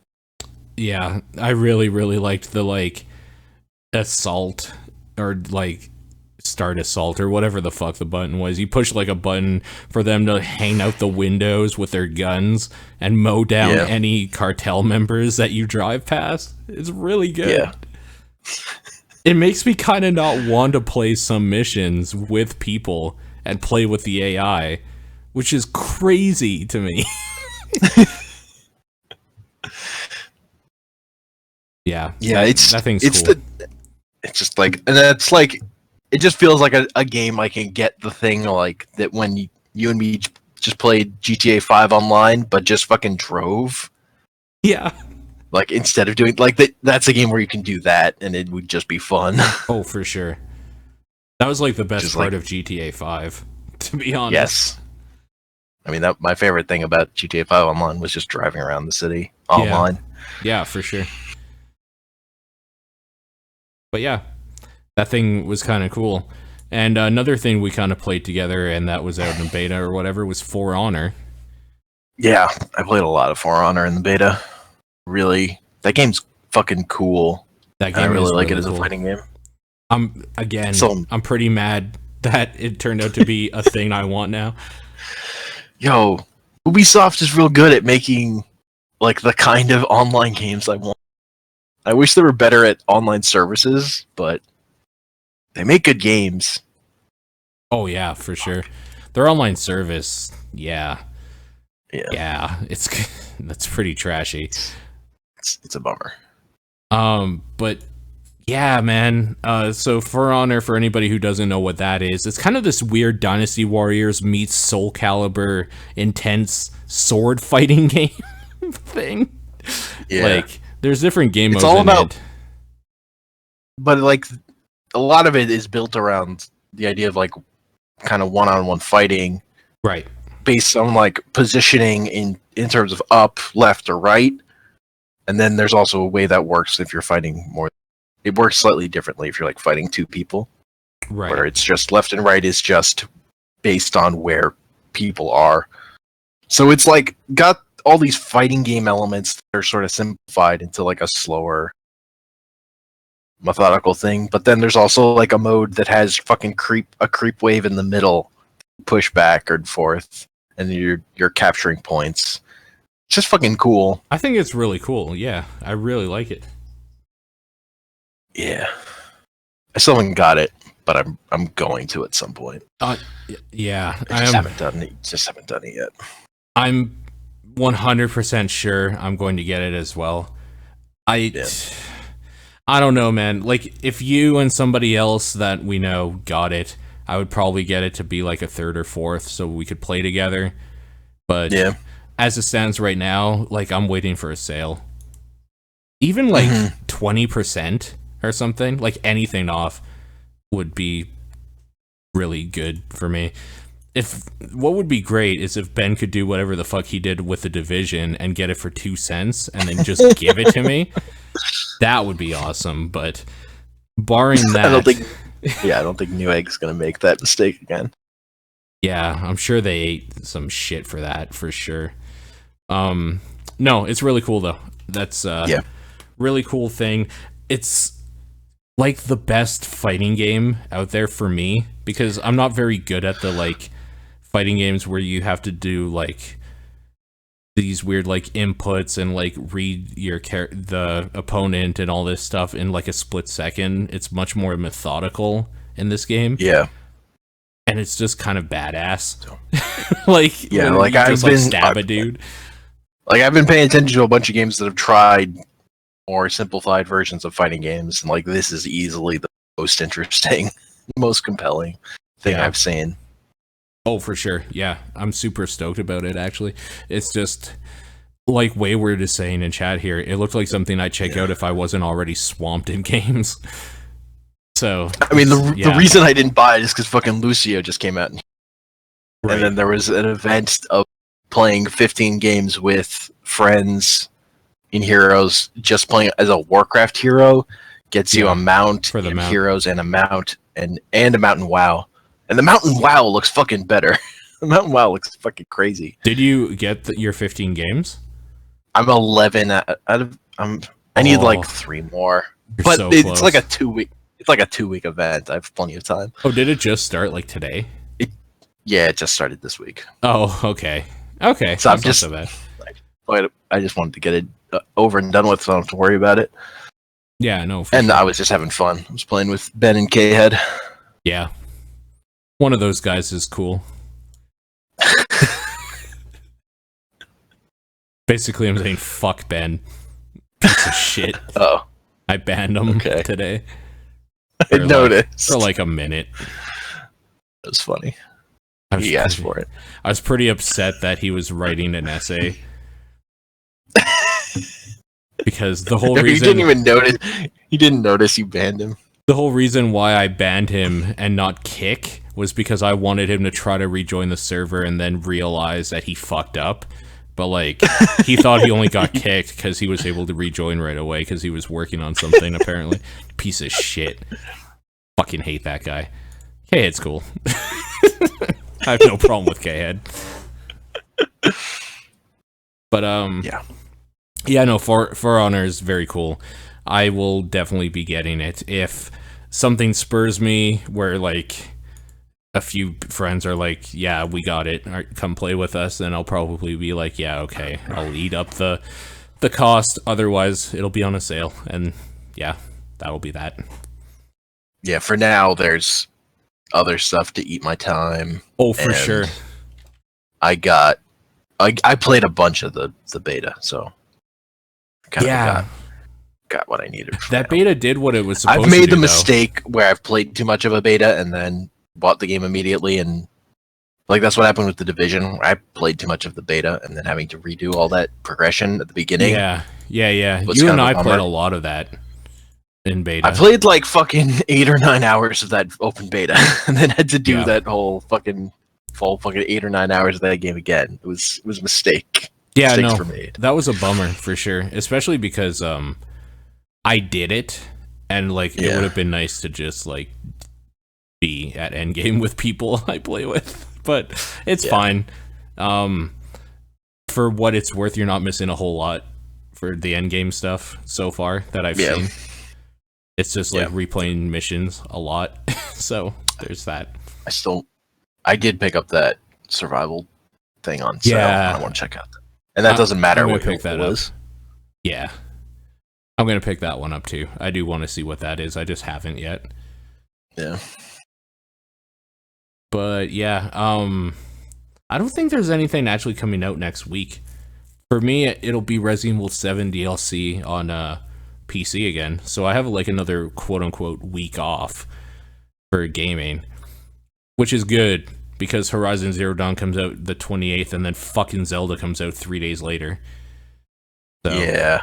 Horizon Zero Dawn I might also pass on just because Zelda is fucking there. Yeah, it's a hard one for me. I can't pass on it though, myself anyway. That's fine. I've been needing to know why there's big mechanical dinosaur things, like since I saw. I mean, my plan is skip on it unless I see stuff about it that makes it sound real good. Yeah, but that's my plan right now. Because for me, the 3 games are Zelda, Mass Effect, and Persona 5. Those are Mass 3. Effect. Yeah, no, for sure. Yeah. Thankfully, Mass Effect is like 3 weeks after Zelda. It's a long time after, so that's good. Yeah, and then Mass Effect and Persona are a little too tight for me, to be honest. But that's okay. Yeah, but I mean, those are all big games. Huge games for sure. That's not including that like I might check out Ghost Recon Wildlands now. Like that might be a thing now because I really enjoyed that, and that's could be like this year's version of The Division for me, where I just kind of pick at it all year and play a little bit every now and then. Later on this year, Tekken 7 comes out. I'm super excited to see that. I want to play Tekken 7 so bad. Yeah, I'm so excited for that game. Holy. Dark Souls 3 is getting some more shit added to it at the end of March. So that's going to be something I might check out. Like, there's stuff coming out. Yeah. I kind of want to see Nier. Like, this Nier stuff. Yeah, I watched... that God of War stuff looks really good. Oh, yeah. Is that this year? Is that coming out this year? No, they haven't confirmed. Okay. I hope so. But that trailer looked fucking crazy. It did, for sure. Crazy. I've seen I saw Giant Bomb play through the demo for Nier. That thing looks like it goes places. There's some crazy shit at the end of that demo, at least. It kind of sucks that I never got into the first Nier now, because I feel like I might have missed out. But I still might pick up Automata anyway. Yeah, from what I understand, this plays better. Like, that's good. Mechanically, this is a better, because the other one wasn't made by Platinum, and this one is. Gotcha. There were people who were super into Nier, but I understand it wasn't because of how it played. Yeah, I think a lot of people were super into Nier because it featured like a transgender protagonist or something too, like just for like political, social reasons and stuff. People really dug Nier. Which is cool. Yeah. That's good. Yeah. So I don't know. I want to see that. That's another thing on the list. I'd like to get more information about Final Fantasy VII Remake. Now that I have a PlayStation 4, I care more. Like, I'll be able to play it, so give me more information on that. Yeah, I don't know. Shit is coming out. So, I'm excited. Good time. Yeah.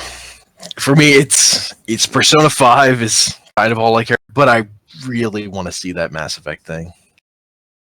Yeah. Really. But that one, and I don't even know what I should expect from that. Like more don't Mass really Effect. know.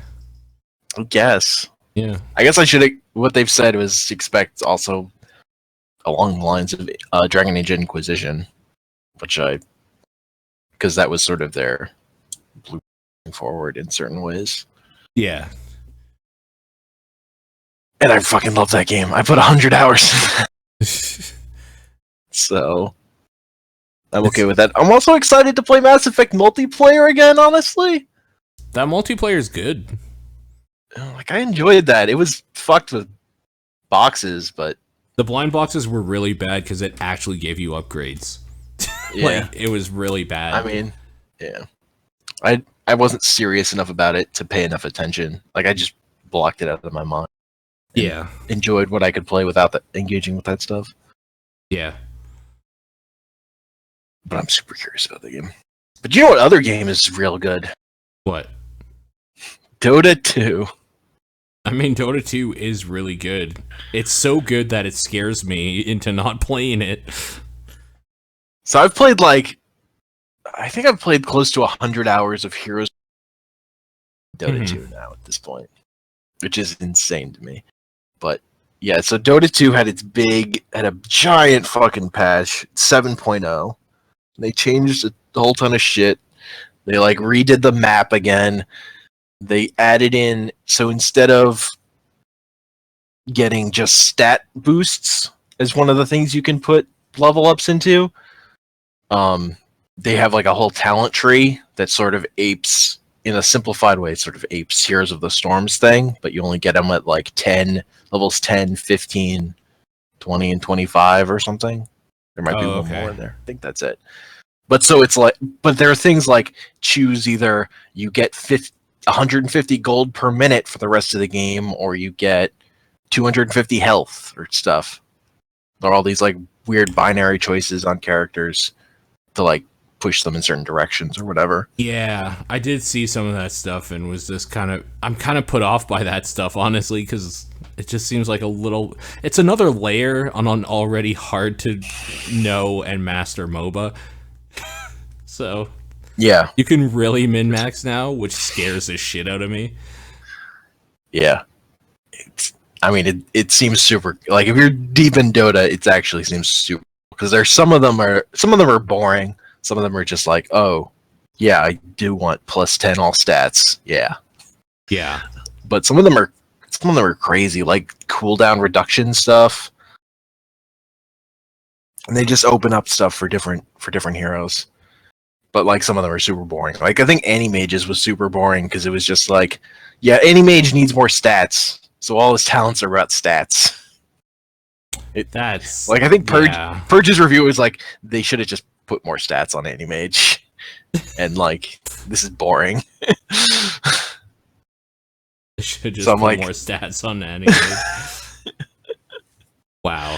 All right. Apparently his numbers weren't high enough. He needs too much farm. He does need a lot. That's always been his problem, though. Yeah. That's why, a match of him versus Medusa and Lane is just the worst.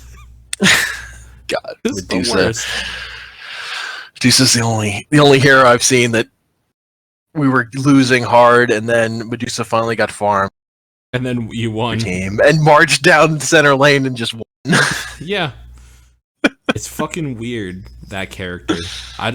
I love that character because I love doing that, just not being in the game for an hour and then winning after an hour. Yeah. But man, that's also the kind of thing that's why I don't play Dota anymore. Is farming for 20 minutes and then getting to play the video game. Oh, for sure. Yeah, without a doubt. Like, if you're super into Dota, you have to be super into just last hitting and just the art of that. And I'm not that as into that as I kind of need to be super into Dota. You're not into last hitting? What's the matter with you? I mean, it's fun. I like it as a mechanic. It's just I like fighting people. Yeah. I mean, there are characters in Heroes where you have to last hit. There are only a couple of them, and they're based on certain talents. But there's a little bit of it in there. Ragnaros has a talent that you have to hit. You have to kill creeps with your Q to power it up. And I've gotten pretty good at getting that done real fast. But you only have to get like 25. It's not that big a number. Yeah, that's not so bad. Whereas, like, if you play Dota, you want to get like 50 last hits before 10 minutes or whatever to be good. Yeah. It's actually crazy. Yeah, but I've started watching Purge videos. His stuff Day 9 and his patch stuff just because I fucking really like Dota. Yeah, I do too. Because I like how high its skill ceiling is, and I have so much nostalgia and affection for that game because I've played it for so many years, and it's fucking crazy seeing it change like this. Even if in some ways these aren't big changes, they feel like fucking world-bending changes every time Dota like does something like this, like changes the map. It kind of blows my mind because the map is the map for so long, and then they change it. Like, what? Yeah, what did they change around again? They like moved. Well, they moved changed Roche the camps, to and the Roche to the north now. Yeah. Wait, north if you're on Radiant side. Yeah. It's the other side of the river, and he's in the center of the river. Yeah. In a little alcove.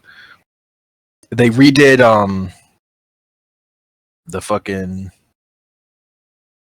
like the power-ups on the map that spawn. Okay. I can't even remember what they're called, the things you bottle. So Yeah, now there are like runes 6 or of them, but they're 4. So now they're just always 4 gold runes. Yeah, that's right. I do remember seeing that. And then there's just one, and then there are 2 spots where just the other power-up runes will spawn at longer intervals. So they don't spawn as often as they used to. And then they added in like shrine, which kind of act like, Heroes of the Storm wells, where you go up to a thing and then you use it. But I think the cooldown is for your whole team on them. And then there are a bunch of them within the base too. Which also seems like it's stuff they're taking from Heroes of the Storm, which is fucking crazy to me. Yeah. Some of this stuff is co-opted from that. And then they redid a bunch of little shit on items and balancing and stuff. So they made the map bigger, they added more camps, although the big thing they did with 7.02, they moved the camp, so now they had added an extra ancient camp to the other jungle, but now they swapped that so that both ancient jungles are on the same side of the map again. And they just moved moved the other. They decided they didn't like the thing of having an ancient camp on each jungle, that it wasn't actually helping people jungle or whatever, I guess. Yeah. Like, if you're gonna kill one ancient jungle, you want to put them closer. Yeah, exactly. I guess is the thinking. That makes sense to me. For sure. Yep. I think they finally changed Viper's model. I think he was like one of the oldest models they hadn't redone. Yeah, because they redid like Venno and can't remember who else. They did a few remodels. They've kind of redone everyone at this point, probably. Yeah. But I think so. They added a new hero. The first hero that wasn't ever in Dota 1. Monkey King. Yep. He goes into the trees. He's weird. Yeah. And I can't remember what else he does. He has like an Earthshaker kind of long out stun. Mm-hmm. He jumps on people from the trees. He has a camouflage thing that acts differently depending on where he is on the map. Yes, that thing I've seen a few like gifs of, and it's hilarious. Yeah, it's real good. Like if he's just on a step, he'll look like someone had just left an iron branch somewhere on the map, or he'll turn into a shrub if he's near a tree or something. Yeah, it's real funny. Yeah, it's good. But I also really like that. Like if you eat the tree he's standing on, he gets stunned. That's real good. Yeah, that's really good too. So like against a timber saw or something that can just cut down a lot of trees in an area, like he's really kind of just fucked. Yeah. Yeah. Like they changed a bunch of balance stuff. Because that game always needs balance changes. There's just so much of that game. Yep. There's a lot of that game. Yeah. It's a cool game though. So it's cool to dip my toe back in, and I've actually had more fun just looking at it than playing it right now, because again, to play it again, I'd need a group. I'd need to be taken a little more seriously than what the last times I've been playing it. It's like I'm not getting the point of Dota is how deep it is. If I'm just doing surface level Dota, I'm actually getting less out of it than I am out of Heroes of the Storm at this point. Sure. Yeah, that's understandable. Just because mechanically I'm more dialed in on Heroes. Yeah. Because I played it more. And more recently. I mean, you've played a lot of it, so... I've played a lot of it. I really like that game. Really, really like that game. And the big thing the big difference is, like, in terms of what you're doing from moment to moment is, like, that I've gotten with Heroes is stutter stepping, where you're just, like, you click on attack someone, and then you click to move, and then you click attack on them again to, like, keep your positioning good. It doesn't work, really, in Dota that way. It doesn't work the way it does in Heroes. No. It's a whole different feel to it. I mean, it's a different game. Like, really. It's a different game. They're different games. Weird. Yeah. It's hard for people that don't play MOBAs a lot to, like, understand that, because they kind of look the same.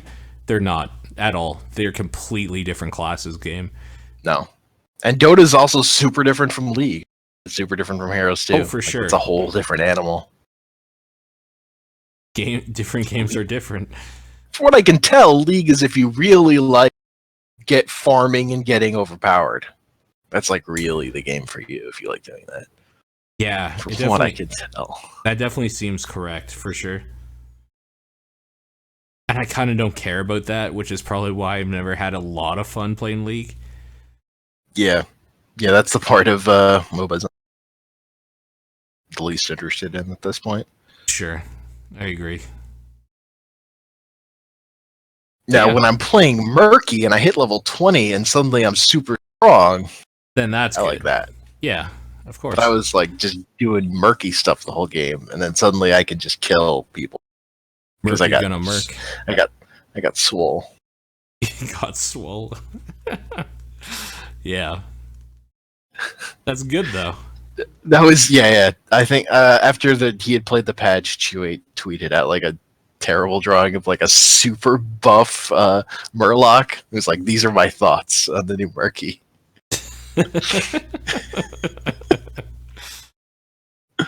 That sounds like something Chewie would do for sure. Yep. I like that guy. Yeah. He's fun to watch. Yep. And I've had fun rooting for his team he quit in HGC. Yeah. They're pretty good. They're top 3 in North America. That is good. Yeah. He quit because he didn't want to practice. He wanted to stream. His thing was he was hoping he could just, practice on his own while streaming. Yeah. They got the rest of his team wanted to be practicing together because, they wanted to fucking win. Sure. 'Cause if you don't win, you get kicked out, and you win extra money and tournaments and stuff if you're winning. Makes sense. Oh yeah, for sure. Don't begrudge them at all. Nope. And I mean, he's a streamer. Like, come on. That's what he is. Yeah, Yeah. that's what he is, and he's good at it.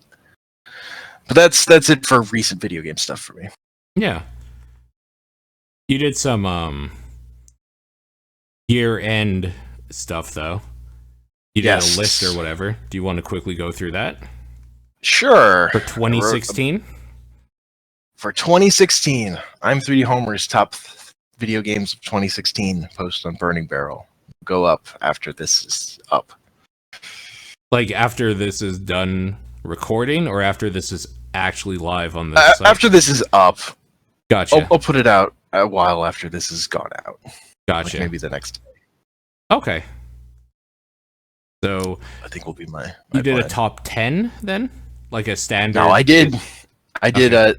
I did a top 10, but I also did a shit ton of extra just mentions. Gotcha. Like okay. I did honorable mentions. I did not so honorable mentions. I have a bunch of categories stuff. Like my first extra category is just mentions, just games I wanted to just say, not honorable mentions, just mentions. Okay. First one of those was Enter the Gungeon. I Uh-huh. just wanted to recognize Enter the Gungeon. I watched Corey stream a lot of that game. You just want to recognize that that game came out? I played it. Yeah. It was okay. Yeah. I watched more than I played it. I got fucking sick of watching it. It's no Nuclear Throne, I'll say that. It's no Nuclear Throne when you're playing it. No. No Nuclear Throne. No. But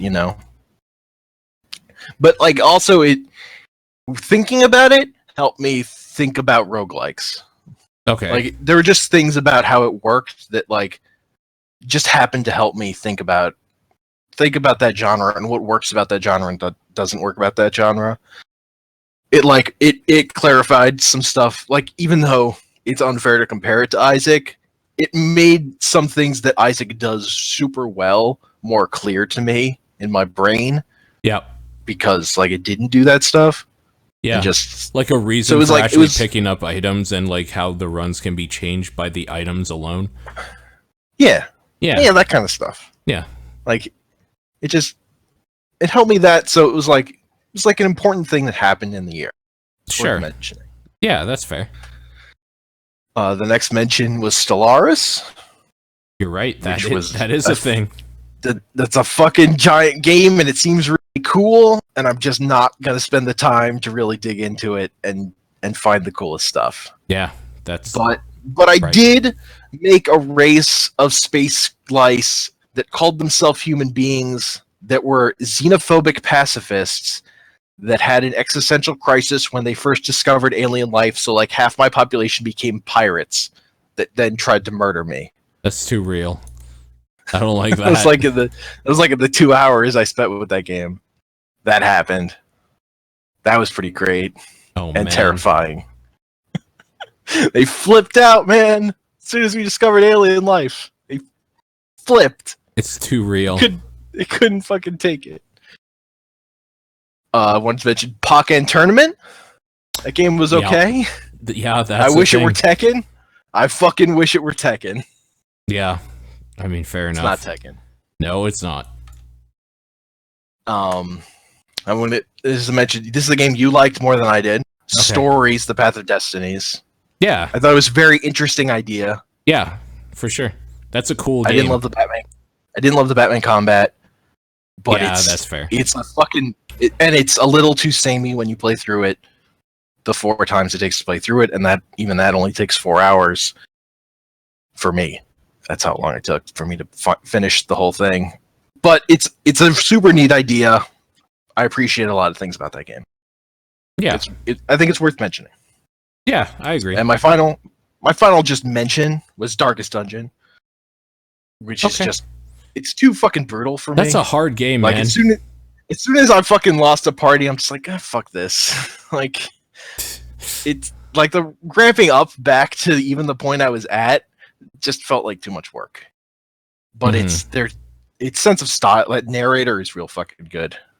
Yeah. and its sense of style is real good. Like, there's a lot of things to like about it. It was just too much for me. It was too hard. It's real Too hard. brutal. That's a good game though, for sure. Yeah. And then my next category was just for a couple games that I only watched. I never actually physically touched, Okay. but I thought they were worth talking about. The first was Inside. Yeah. Okay. So I fucking don't like Limbo at all. So it was going to be real hard for Inside to sell itself to me. And it did. And I'm not actually sure if I had played it, I would have gotten to the point where Inside becomes super cool on my own. I still might have given up before I got there, but having seen that part is super fucking cool. Like, Inside fucking gets there. It's fucking dope. The last sequence is cool.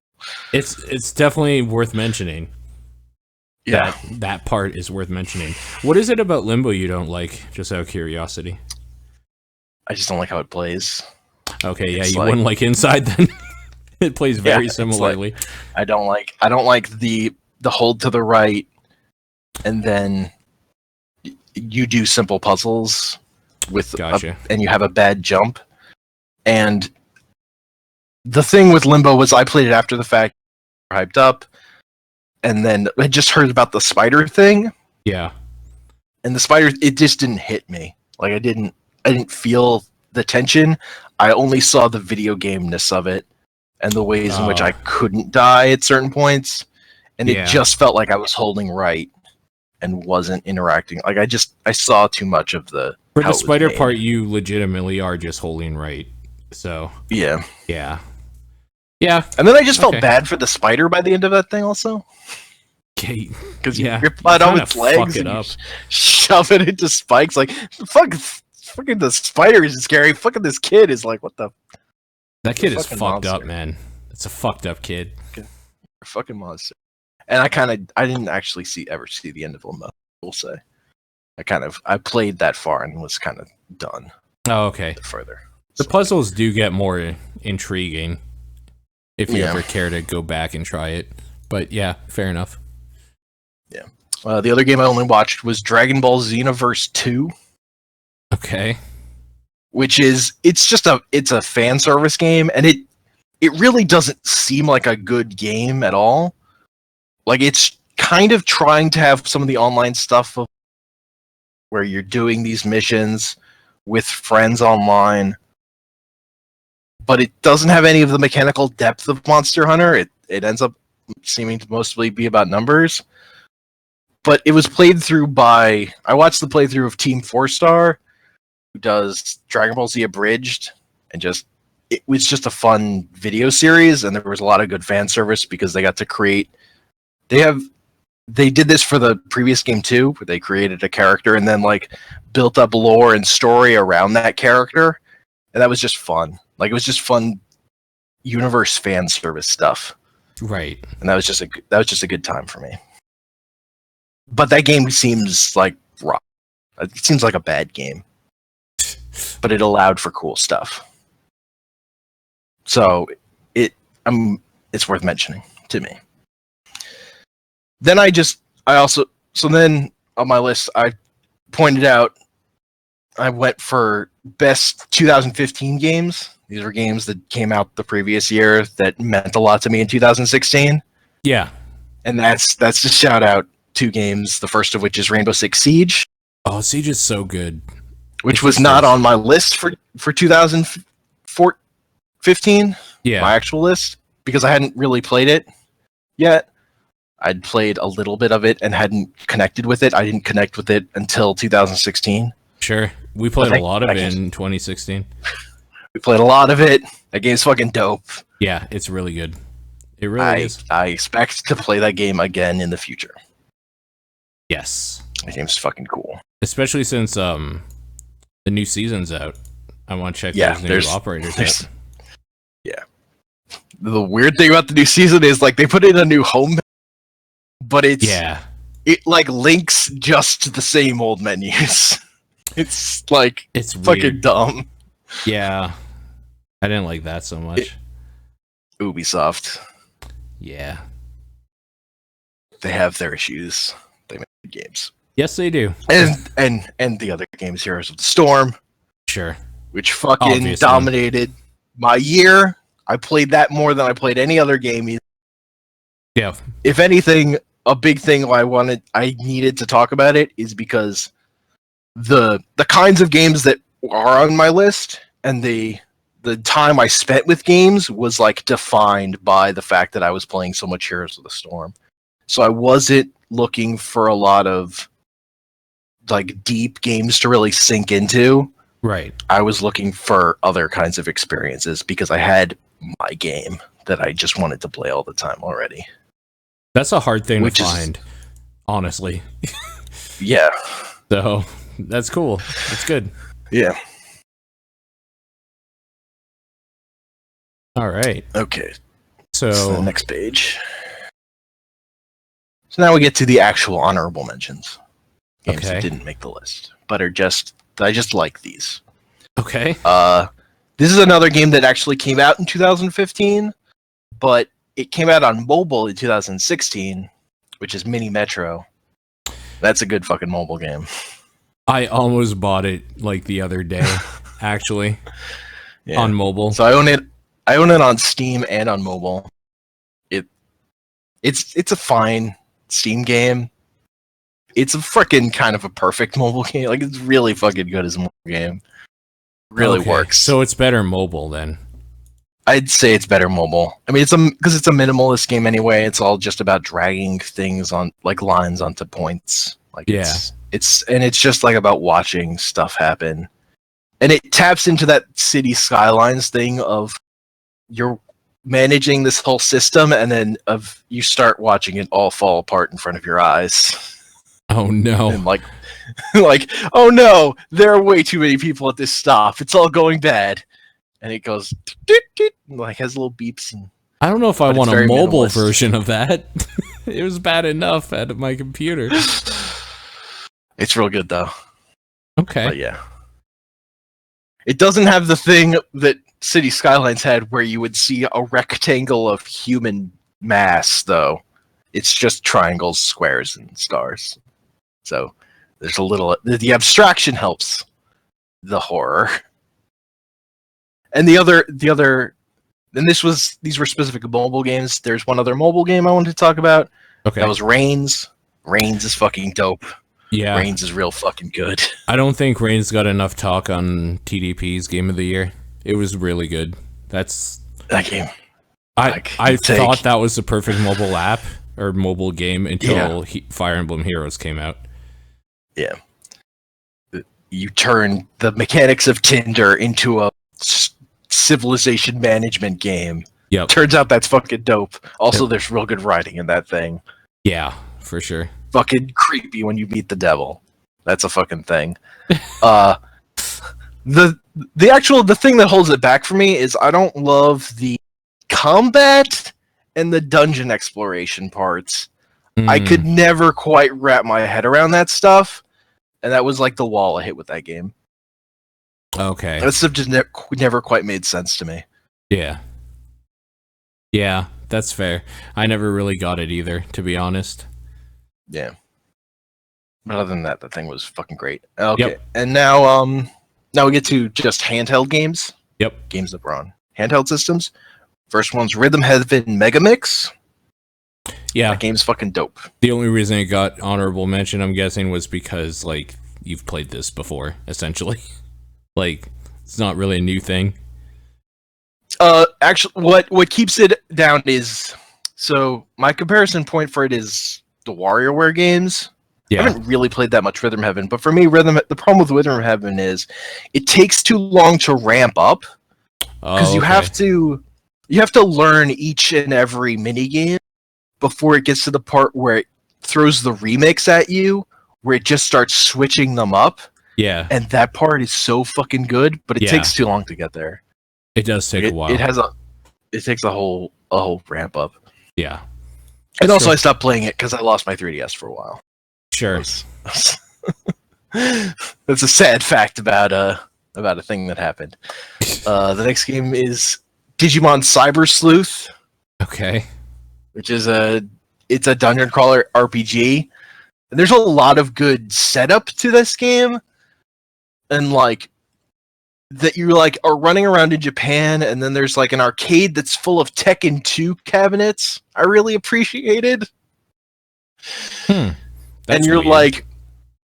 like you get there's this stuff with like chat rooms, and you get sucked into the internet, become a Tron person, and then appear in the real world, and a lady with like of her shirt really unbuttoned offers you into her car and then tells you she's a detective and makes you her assistant.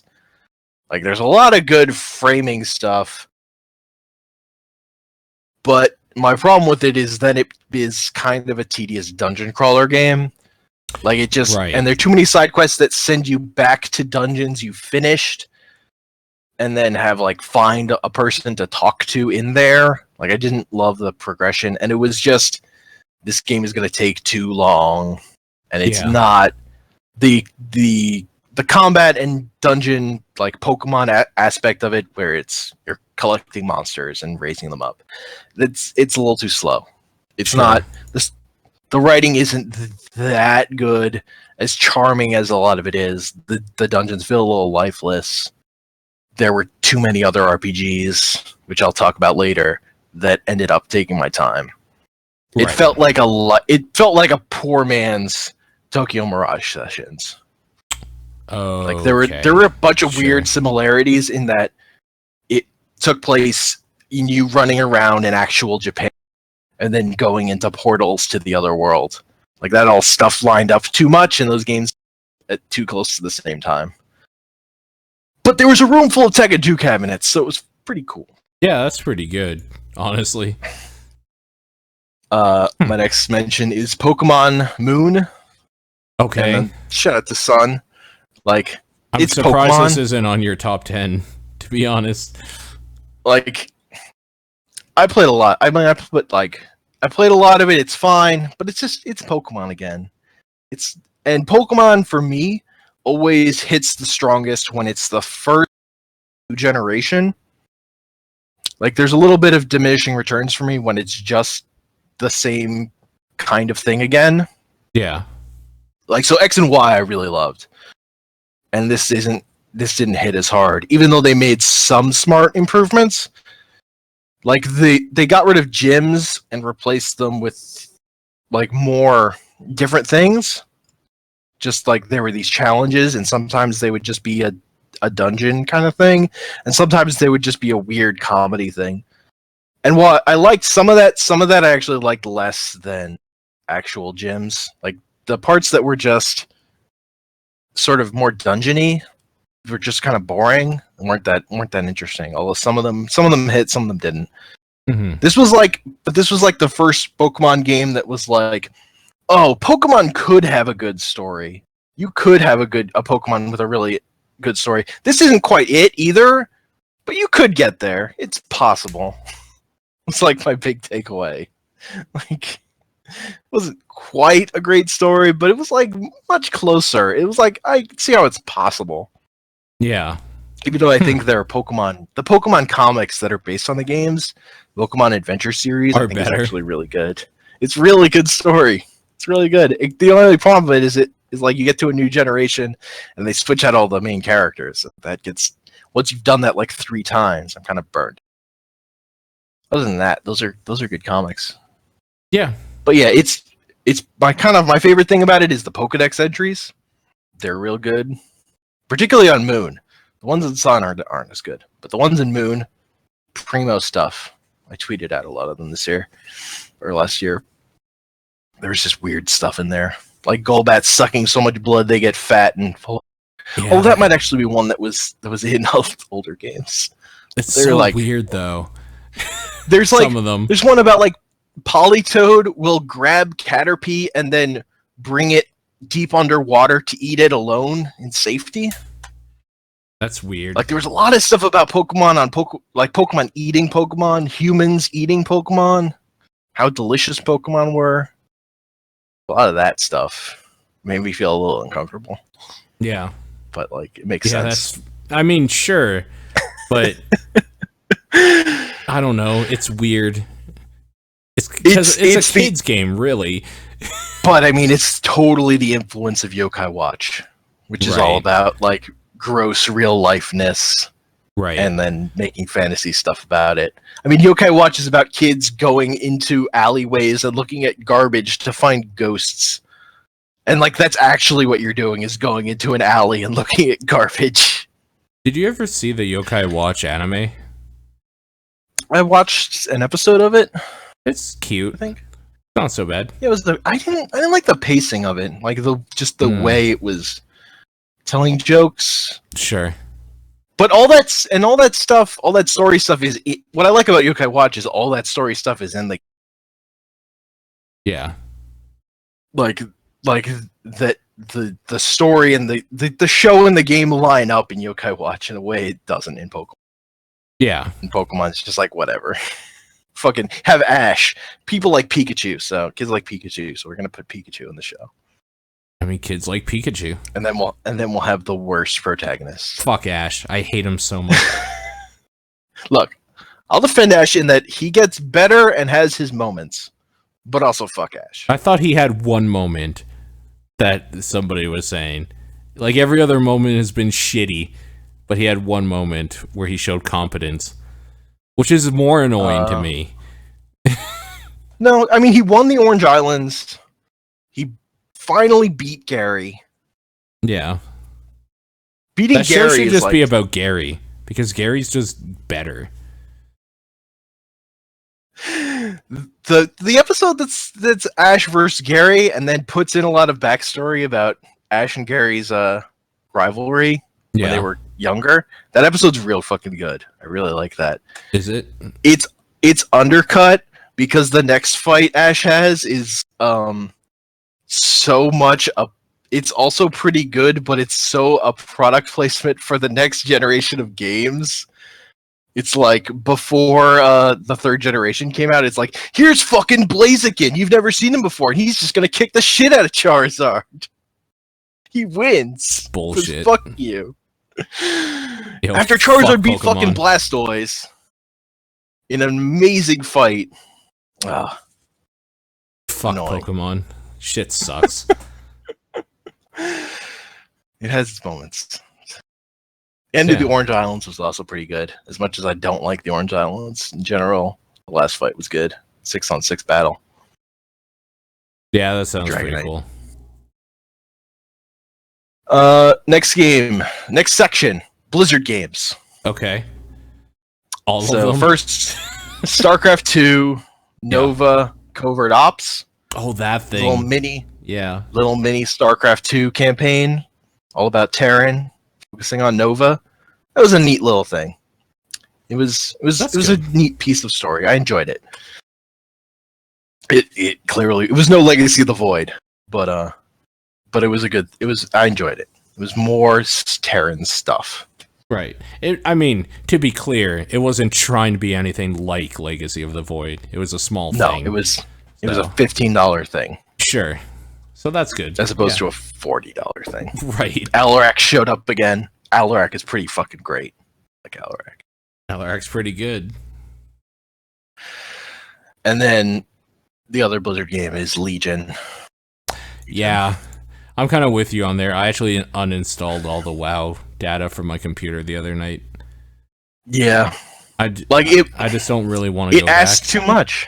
It does. The problem was that the thing I liked about WoW was that it asked less of my time as it went along. Yep. And then Legion feels like a step backwards into asking more. And I don't like and also for me, one of the things with Draenor was I really liked the PvP stuff they did. And I liked the PvP stuff that they did with Legion less. They made it more, you have to get PvP gear, PvE gear also, and do PvP grinding. Like, it was just adding up. It was too much what they were asking for you. An artifact power took too fucking long. It was nowhere near completing my artifact, and I played a lot of that game. And then the building up Suramar or whatever, like... Yeah, there was a lot of shit they asked you to do, which I thought I kind of wanted at first. Like, the good old days, how it was. And then I realized that Yeah. like the reason why this worked back then in the good old days is because I was working like anywhere between 8 to 20 hours depending on who wouldn't show up or what they needed me for. So I was just like basically alive to work and make money. And then in my off time, I'd come home, make some sandwiches, and play World of Warcraft until I fell asleep. I had no other obligations at all. Like, so that's why it was the good old days. But like now, it's like I don't want to do all this shit. Like I have a podcast to do this day. This day we're going for like a date or something. This day I have an appointment. Like I have a life. I need to do things. I can't sit here and grind out an artifact power or whatever. So Yeah. yeah, It just wasn't I'm with you. compelling, and I didn't love how they wrapped up the story stuff in the course of playing through the leveling progression. And fucking High Mountain sucks. High Mountain sucks. Yeah. Boy, did I hate our time in High Mountain. Holy fuck, did I hate that. It's a pain. There's really only one great zone in that out of the 4 in that expansion. Yeah. Like Valshroth is fucking great, but it's the Valshroth only is one really that great. fucking goes for it with the cutscene stuff. Stormheim is pretty story good stuff. too. Stormheim is pretty good. Ashara is pretty good. High Ashara's Mountain okay. Sucks. Yeah. Yes. Like that's the hierarchy. Yeah. But when you only have 4 zones, that one of them sucks and feels like it takes forever, even if it does have the quest where you become murky. Yeah. That quest is fucking amazing. Suramar But makes can't every other city save look like shit. Like, I don't know, man. Yeah. It's weird. That expansion is like, if this was 10 years ago, this would have been the expansion of my dreams. Right here. But it's not. It's now.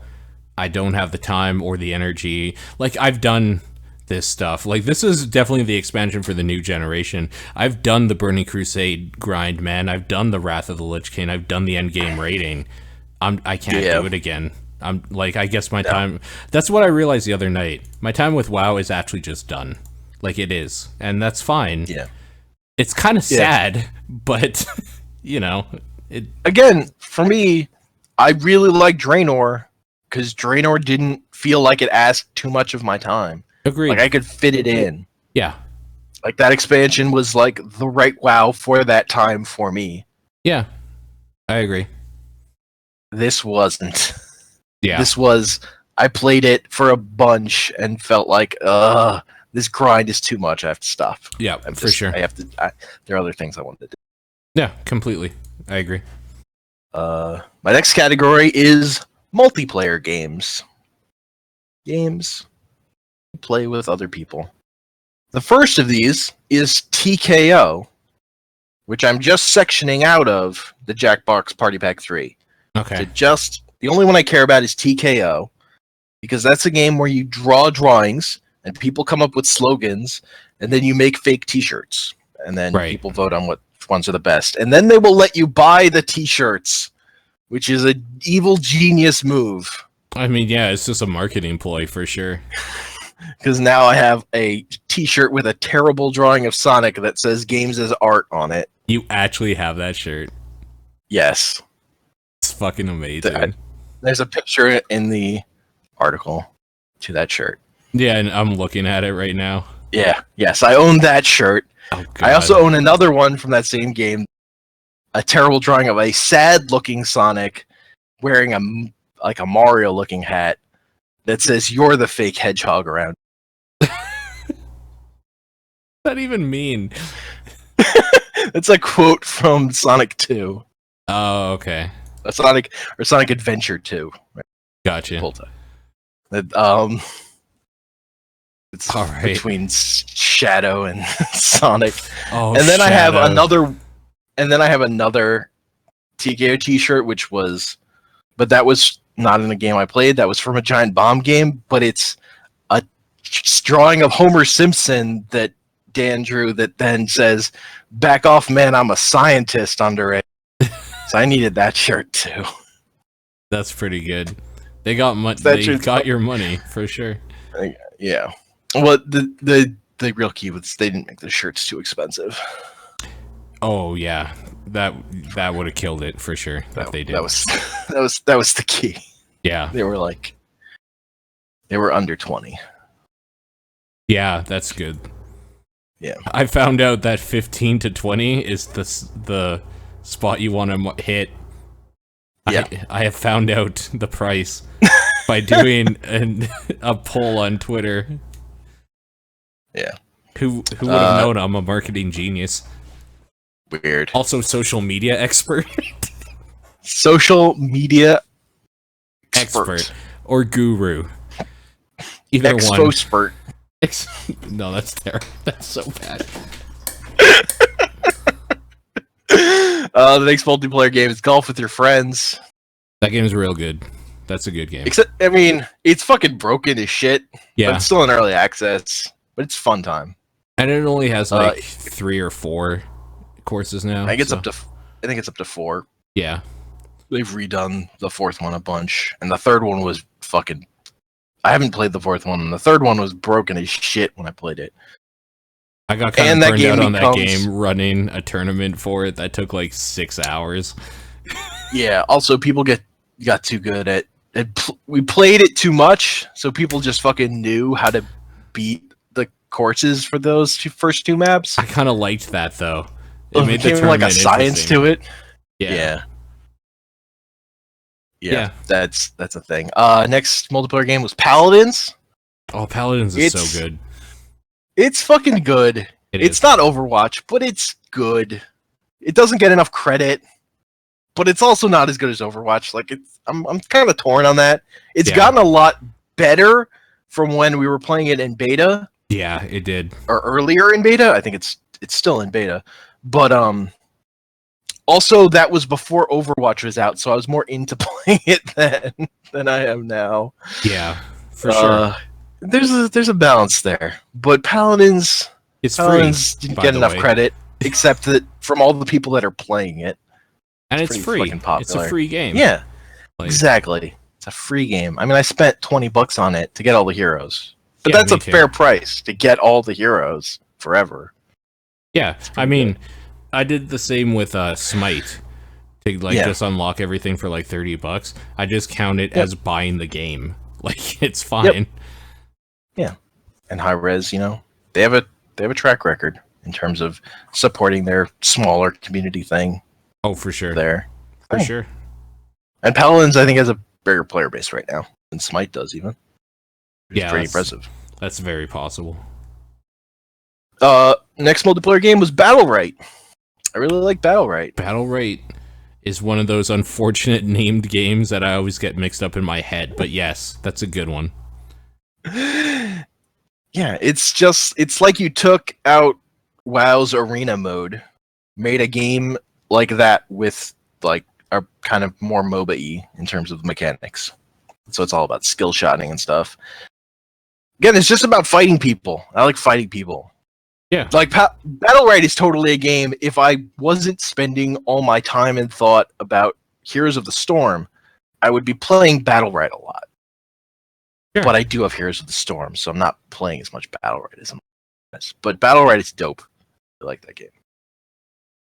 Yeah, Battle Right's real cool. And that's a cool game. The last game under multiplayer honorable mentions is Tricky Towers. This is one you actually got for me, and I've been meaning to play at some point. We should play it. So it uses Tetris pieces where you're stacking them, but there's no line clearing, and they all have physics. Yep. So the best part about it is you're building the stack to try and reach the finish line, and you get too ambitious, and it all falls down, and you feel real bad. Yeah, that sounds about right. And then there are powers in terms of like fucking over your opponent or helping yourself. It's a neat thing. I've had fun playing it. It's a shame like nobody is playing this game online. So if you go online, 2 people at the same time, you're just going to get paired with each other. But it's dope. It's a good thing. More people should play it. It's real cool. I'm surprised that more people aren't. Because I know they were playing it on the Northern Lions Super Show for a few weeks. They were playing. I know. I've seen it. I've seen it hit a bunch of big things, but I don't think it doesn't. It's too. It's too much in that like actual just couch co-op game. Even though it has online multiplayer, it still fits in that space where it's not a game people are going to obsessively play all the time. Right. I feel like it's such a good time when you're just gonna play it with friends and like play it for a night or whatever in the sitting. It's dope. I really like it. But next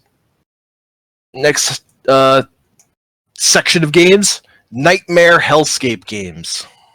That's specific sounding. First one is Devil Daggers. Yep.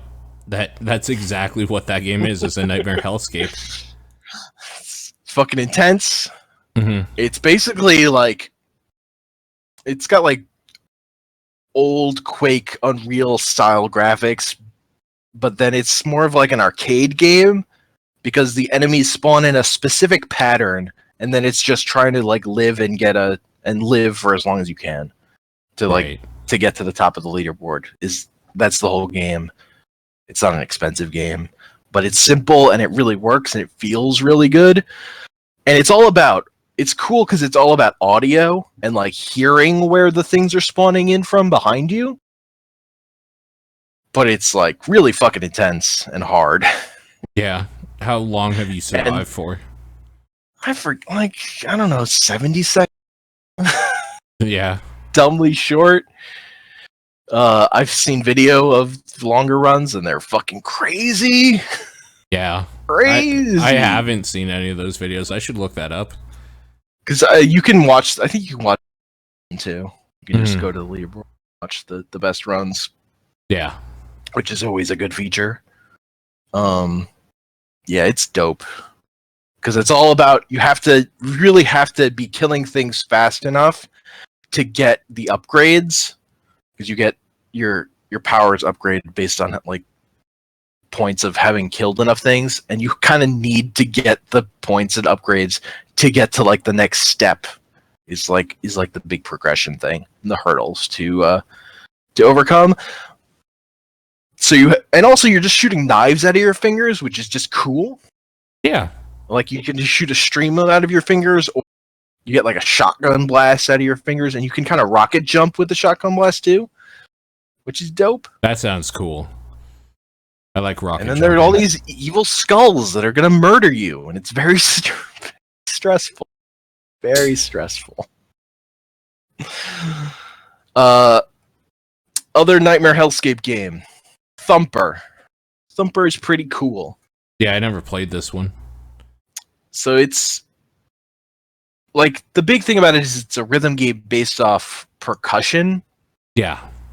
Where like the music is more like noise rocky and it's like clashing, but that means that the rhythm of playing it is really good. And it also does good things about building its levels around at new stages will introduce new mechanics, but then playing through a world is more about the game showing you patterns and then pushing you harder to get through those patterns and then changing the patterns. Like it's built very well to teach you. It's just really fucking hard too. And it's so intense.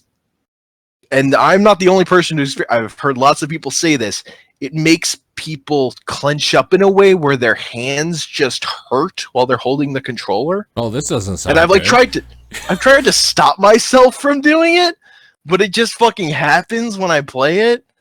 So like that's my limit with the game is it got so hard and intense that my hand just fucking starts hurting when I play it. Jesus. That happens. That doesn't sound fun, honestly. It's a really good game. Like, I wish I had the skill and physical dexterity to be better at it, and I wish that I weren't clenching so hard that everything started hurting in a way I've never experienced with any other game. It's fucking weird.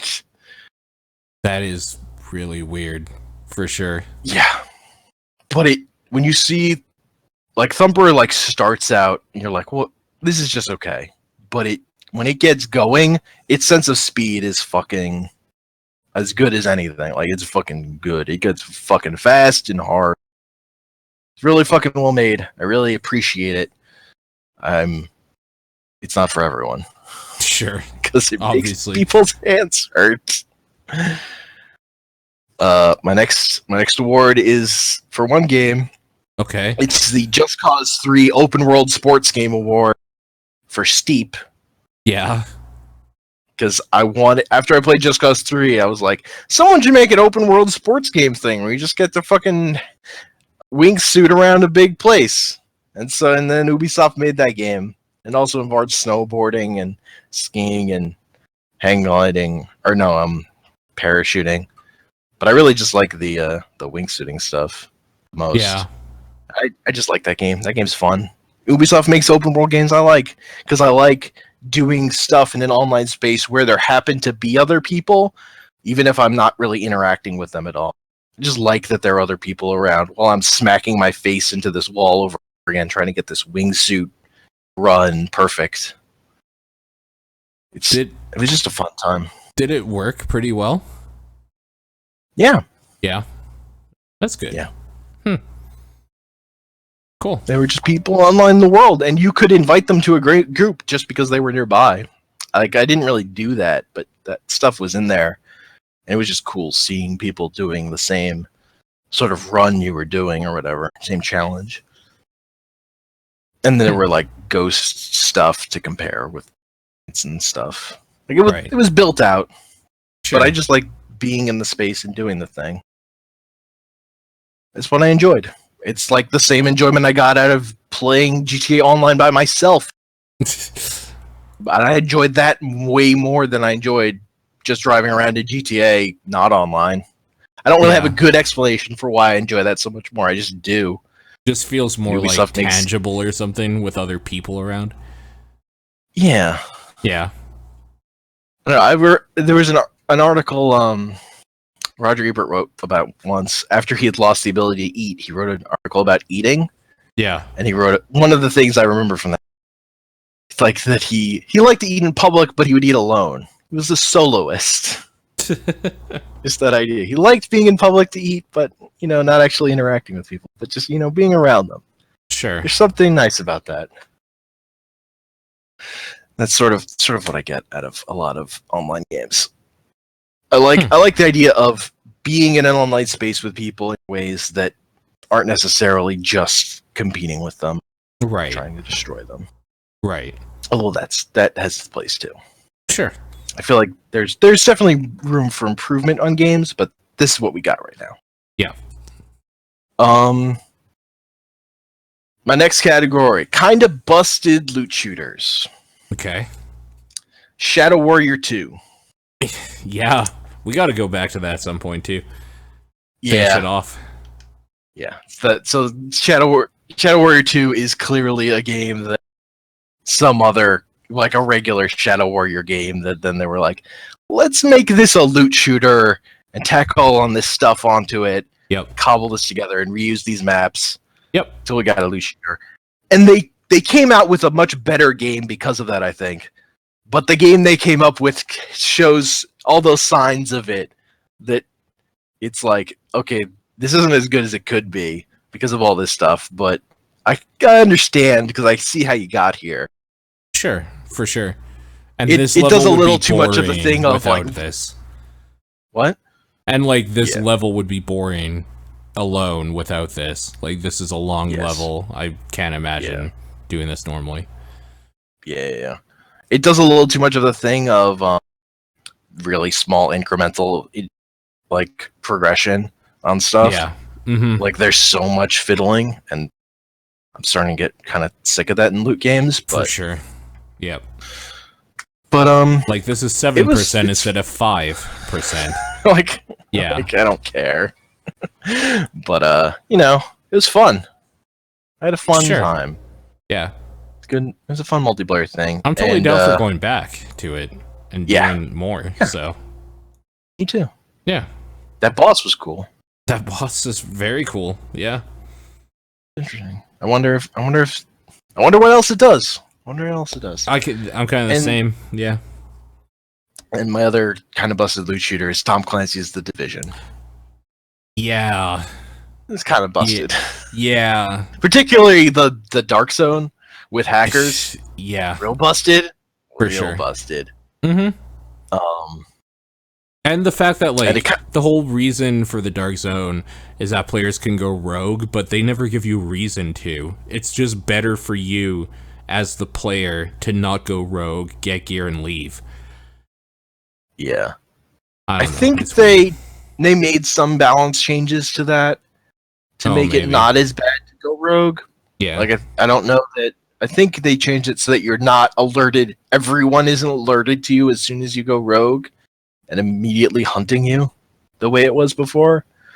But I mean, changing that stuff after you've, like, your mode's been plagued by hackers is like why?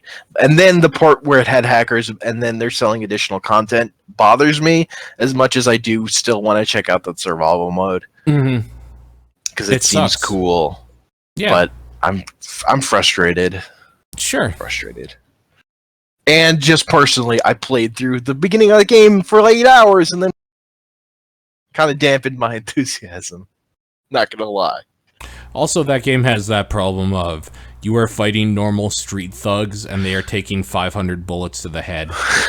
Like, yeah. I don't know. It's hard to get over that still for me. Yeah. That's also true. My next category is good RPGs with bad loops. Oh, I know what's going to be in here. So, first is Final Fantasy 15. Oh, I wasn't expecting that. I like a lot about Final Fantasy 15. I thought for sure Tokyo Mirage would be in here. It's coming up. Oh, okay. That's next. But first, Final Fantasy 15. Like, I love the way the world is. Like, I love how down to earth, like, all the intro to that game is. Where, like, Final Fantasy stuff is happening over here, but we're over here in, like, rural America, or, like, rural town, and we're going camping, and we're fishing, and trying to get food for cats.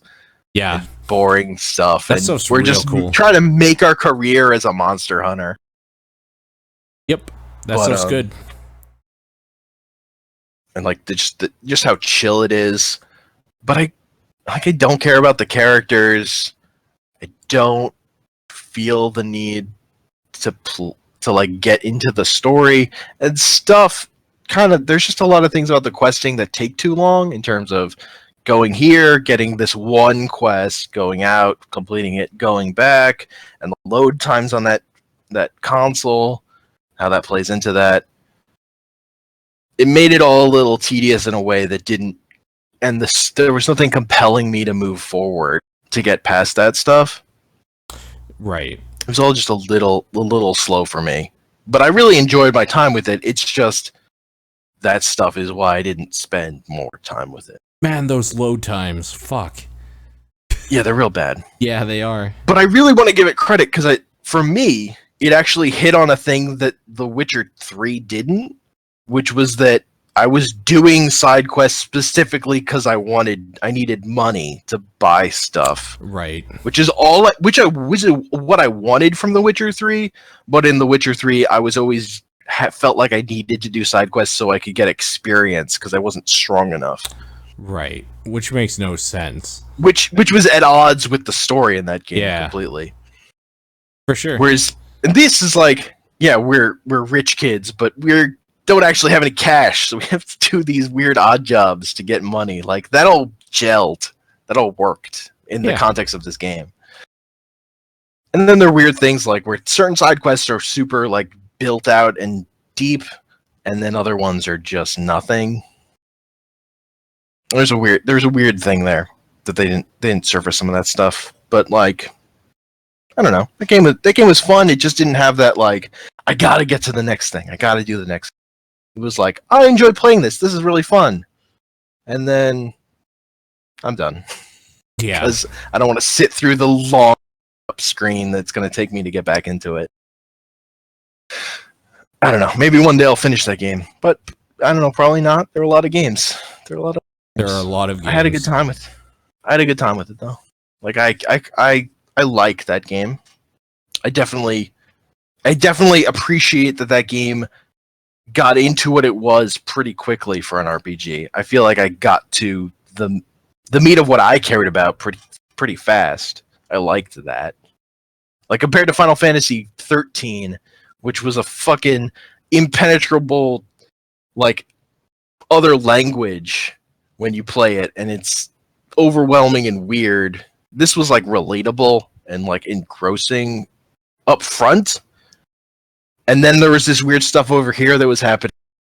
Fully understand, but I also don't really care because I don't also care about these characters. They're kind of bland.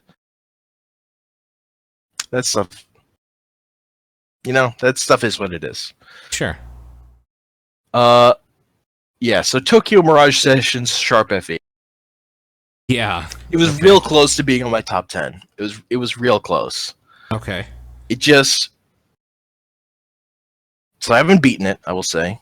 But that's a lot of that has to do with it just takes too long to do stuff. Like when you go into a dungeon in Persona 4, you're just in the dungeon for that whole time. Yeah. Like that's your day. You're in there as long as you can be until you're out of resources. Tokyo Mirage Sessions is constantly like it sending you out of the dungeon and then back in. Whether it's for a side quest or because you can just pop out at any time to heal, there's just like a convenience to it that's going to happen. And because of how the fights are structured, if you need to heal, it's just the way that makes sense. But there are all these, and the load times aren't horrible, but they're enough. Like they start adding up when you're going through a bunch of rooms to get to heal, and upgrade your skills, and then go back into the dungeon. And then it'll do a thing where you get to a dungeon door. It'll say there's a powerful enemy behind this door. It'll show you a cutscene, and then it'll tell you to leave so you can go to some other place to see some other cutscene, to have some story happen. People realize something about themselves. They learn something. They power up. You have to go upgrade them, and then you can go back to the boss. You get another cutscene, and then you get to fight the boss. It just starts adding up. Yeah. It's just a lot of time wasted that could have been smoothed out. And the characters and the world are charming, but they're not quite engrossing enough to push me through that stuff. Like I really like a lot of the presentation and stuff. It's charming, but it doesn't quite hit super deep. Like the characters are okay, but I'm not like I don't love them. It's cute. It feels like it's a little too frivolous. And even I spent a lot of time in that game. I have no sense of the overarching plot other than that they're evil versions of Fire Emblem characters possessing people, and they're good Fire Emblem characters of possessing people and like fighting them. Beyond that, no larger story has emerged. It's still all been relatively like episode of the week kind of storytelling. We're like, oh, this boss is related to this character's professional like struggle as trying to be a pop star or whatever, and there's like a connection there, and then there's this monster that's manipulating them into being evil around that, but it's based around that conflict, and that stuff's just not that interesting. Yeah. So it's a balance, and it's just a little too tedious. I like it, but it's not. It didn't make my top 10. It didn't make my top 10. I feel like Tokyo Mirage Sessions has the ability to one day be one of those games that people look back on and be like, oh, remember this one? Man, that's a weird one. Oh, it's selling for like $400 a copy now. Because like it has like a cult following but wasn't like popular or something. Like I could see it being that. Yeah. Mm-hmm. And it's good. It's just not, it's not Persona 4 good. Right. And it's using its gameplay is built on a lot of the systems. It's also the thing, as cool as it is as the effect of getting a super effective attack or a type advantage attack. triggers the rest of your party to also attack. Mm-hmm. Seeing that animation over and over again, seeing all your characters do those same animations all over and over every battle, also starts to add up in terms of the amount of time you're spending with this game. Sure. It just adds up. It just adds up, and it's good. It's just, I wish it were. It's just not that much better that it needed to be to really hook me and play through. If I were just a person who just loved playing RPGs all the time. But I kind of need a little bit more out of RPGs for how much time they take. Yeah, no, for sure. Persona 5 coming soon. Yup. So there's that. And my next subcategory is best narrative to not make my top 10. Okay. This was a narrative-based game that I really enjoyed, and a lot of what I was looking for games was narrative stuff this year, and I didn't find a lot of it. Right. And this is the best one that still didn't quite make my top 10 games overall, and that was Oxenfree. Okay. I didn't actually know you played through this. Yeah, it did. It was pretty early in the year. Yeah. I think I did talk about it on the podcast. I'm sure. Yeah. It was a long time. I like Oxenfree. Oxenfree is cool. It was actually written by one of the writers from Tales of the Borderlands. Oh, okay. Telltale. Yeah. So that it makes there's like a connection there of games I liked. This is a very different game, and it's the real problem with Oxenfree is in specifically the character writing and dialogue isn't as sharp as Firewatch's. And those games came out kind of around the same time. But I do think, and the other problem with Oxenfree is I don't personally love the ending. Okay. Like, it's an interesting idea, it's just not the kind of ending. But overall, it's got a really cool sci-fi plot. The character writing stuff is good, if not great. And it's just, teens in a supernatural sort of Lovecraftian horror adventure game. Like Scooby-Doo. It's cool. Like, I recommend it. It's definitely worth checking out. It's just not, the best thing. It's just good. Yeah. And it's done in a 2D side-scroller art style. Again, I actually recommend you play this at some point. Okay. I'll check it out. And that is what it is. So then my next category is the I love you but fuck you section. Okay. And these are games that I really like, but most of the things I have to say about them are negative.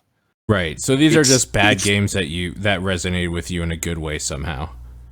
Or no, even good games that the thing that sticks out to them to me is a thing that annoys. Okay. Or whatever. Like it's a mix. Okay. It's a mix. So my first game is the worst game I've talked about. Okay. Easily. It's Star Fox Zero. It's a fucked game. The controls, like, I wrote a whole review about this game. It's fucked up.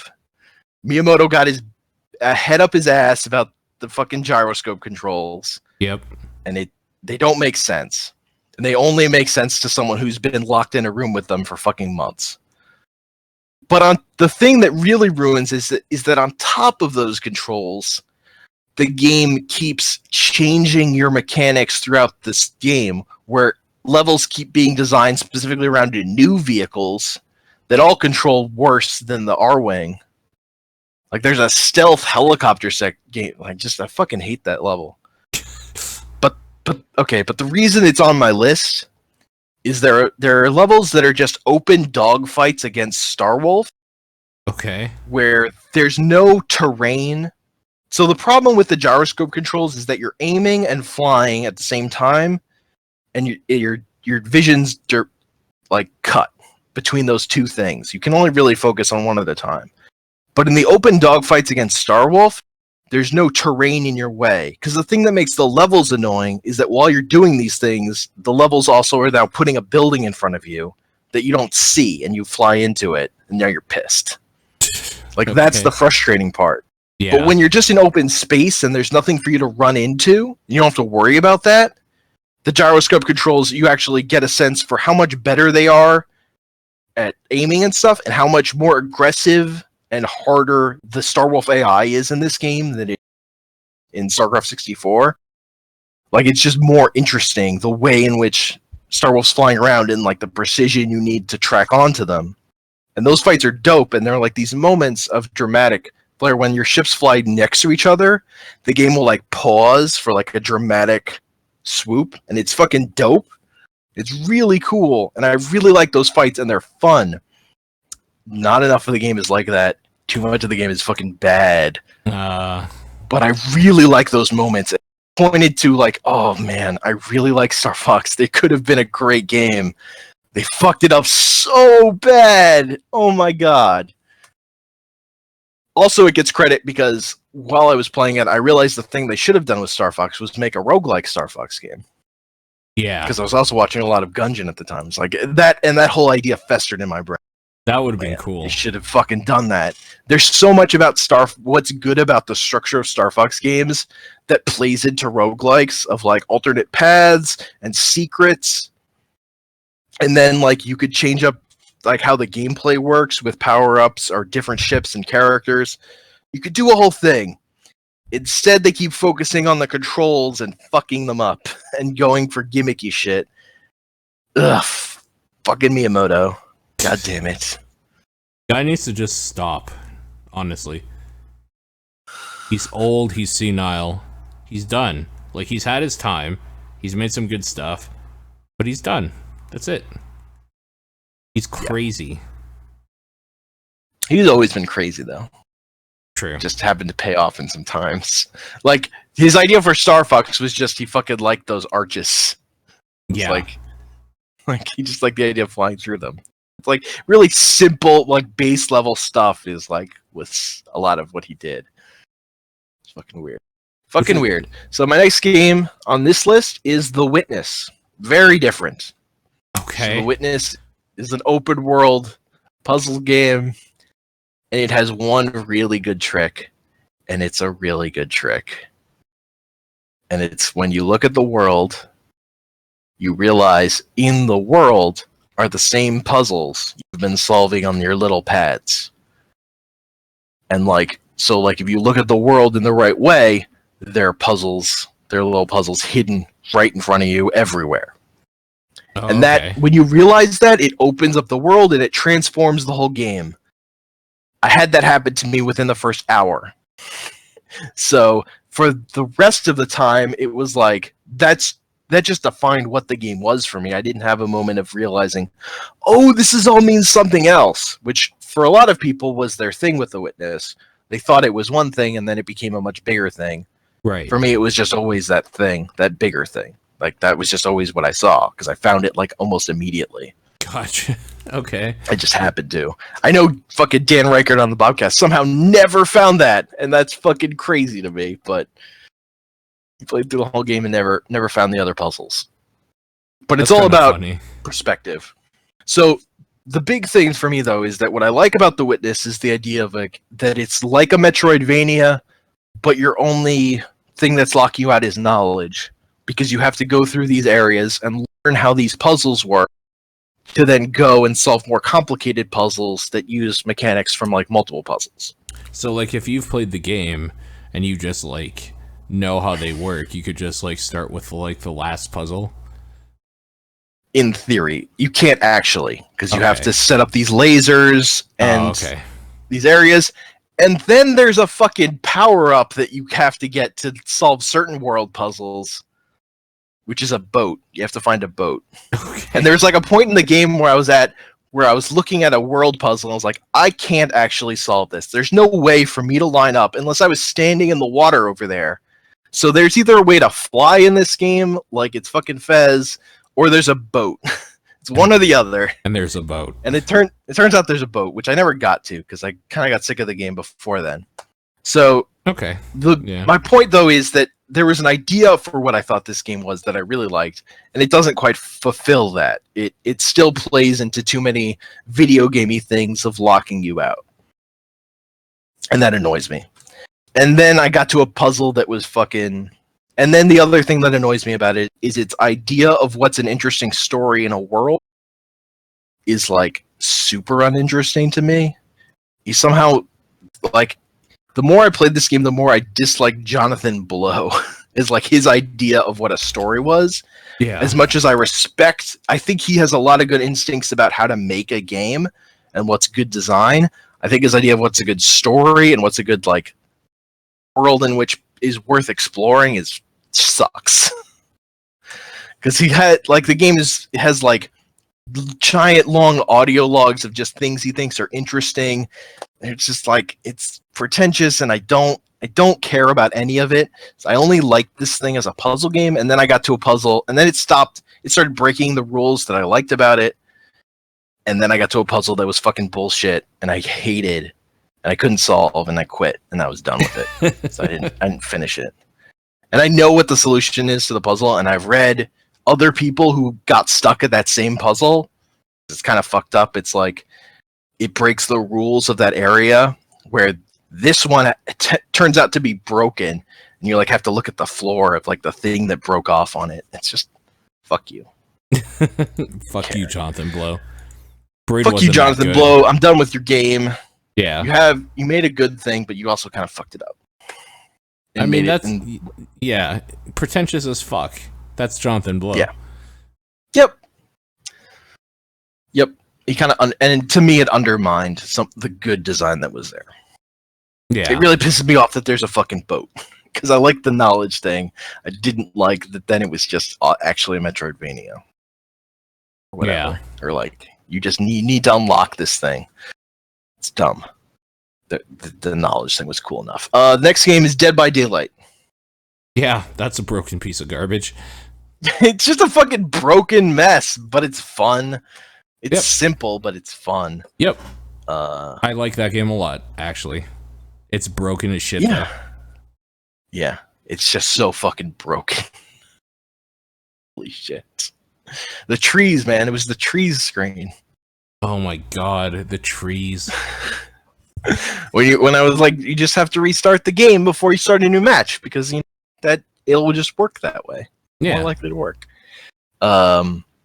Next game was XCOM 2. Okay. Which I wrote a whole post about also. Yep. It was like, XCOM 2 I played more than most games this year. And I played it was addictive to me. But it was also like, oh, XCOM 2 is the kind of game I fucking love, but I hate this thing because it's so broken and like badly made. Like Fire Emblem is so much better designed than XCOM in certain ways, particularly because in Fire Emblem every map is designed like handcrafted in terms of where the units are placed and the map design. Whereas the thing with XCOM is the procedural generation for the maps. I see the stitches too much. Like that enemies are always grouped in 3. And then the way the Fog of War works is fucked in terms of what XCOM 2 does in terms of like always wanting you to be on a time limit and pushing you forward because they know Overwatch is overpowered as an ability. So they want you to rush, but you don't know what's coming. And it's just a pain.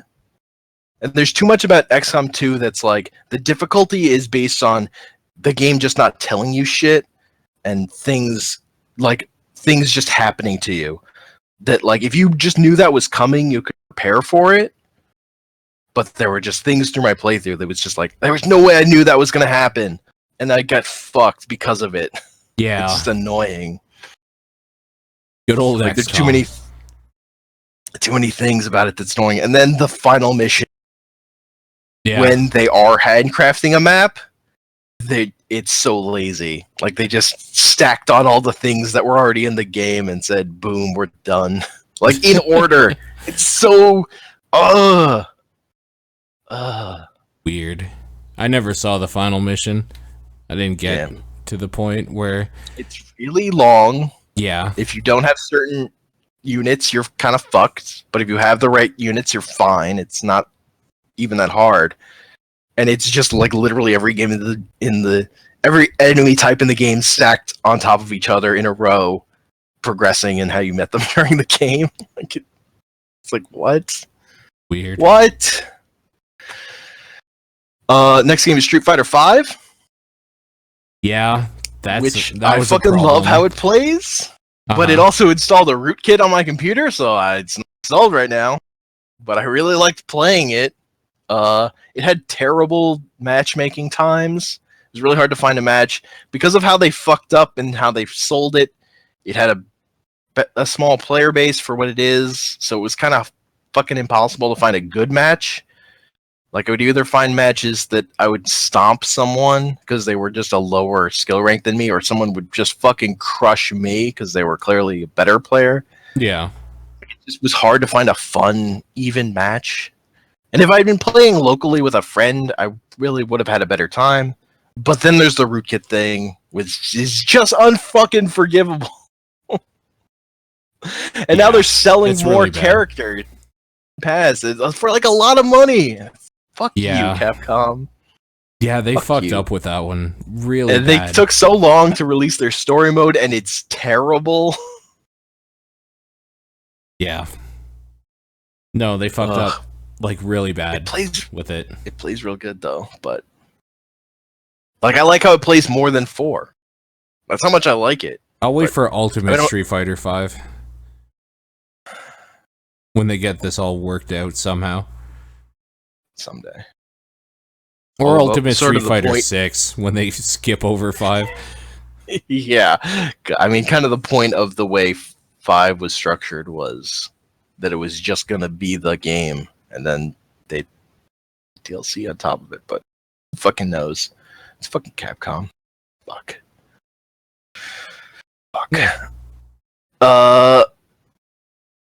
And then I have a shout out for. So now we're just into bad. This is before the top 10. We have one page of bad stuff. Okay. Just bad, not good stuff. I had bad feelings about. Just bad. Shout out to. This isn't actually just a game, but it's worst gaming experience of 2016 is people whining about Overwatch. Yeah. I mean, because I got real fucking sick of the way people reacted to that game. It made me stop playing Overwatch with people. Yep. And I love playing Overwatch with people. Yeah. And I came back to it and found the right circumstances to play with people again. Sure. And had the right attitude about it. And I found the niche, but like it went from I always want to play games with people. Yeah. To like, oh, I guess I don't want to play games with you if you're gonna act like this. Fuck. Yeah. I guess I'll just do my own thing. And like the thing I wrote, I just want to say the last sentence was, you could play competitive games competitively without getting up your own butt and pissy about it in a way that makes everyone miserable. I'm telling you, it's possible and preferable. It's true. But apparently people don't get that from what I've learned. I think for me, it's important to make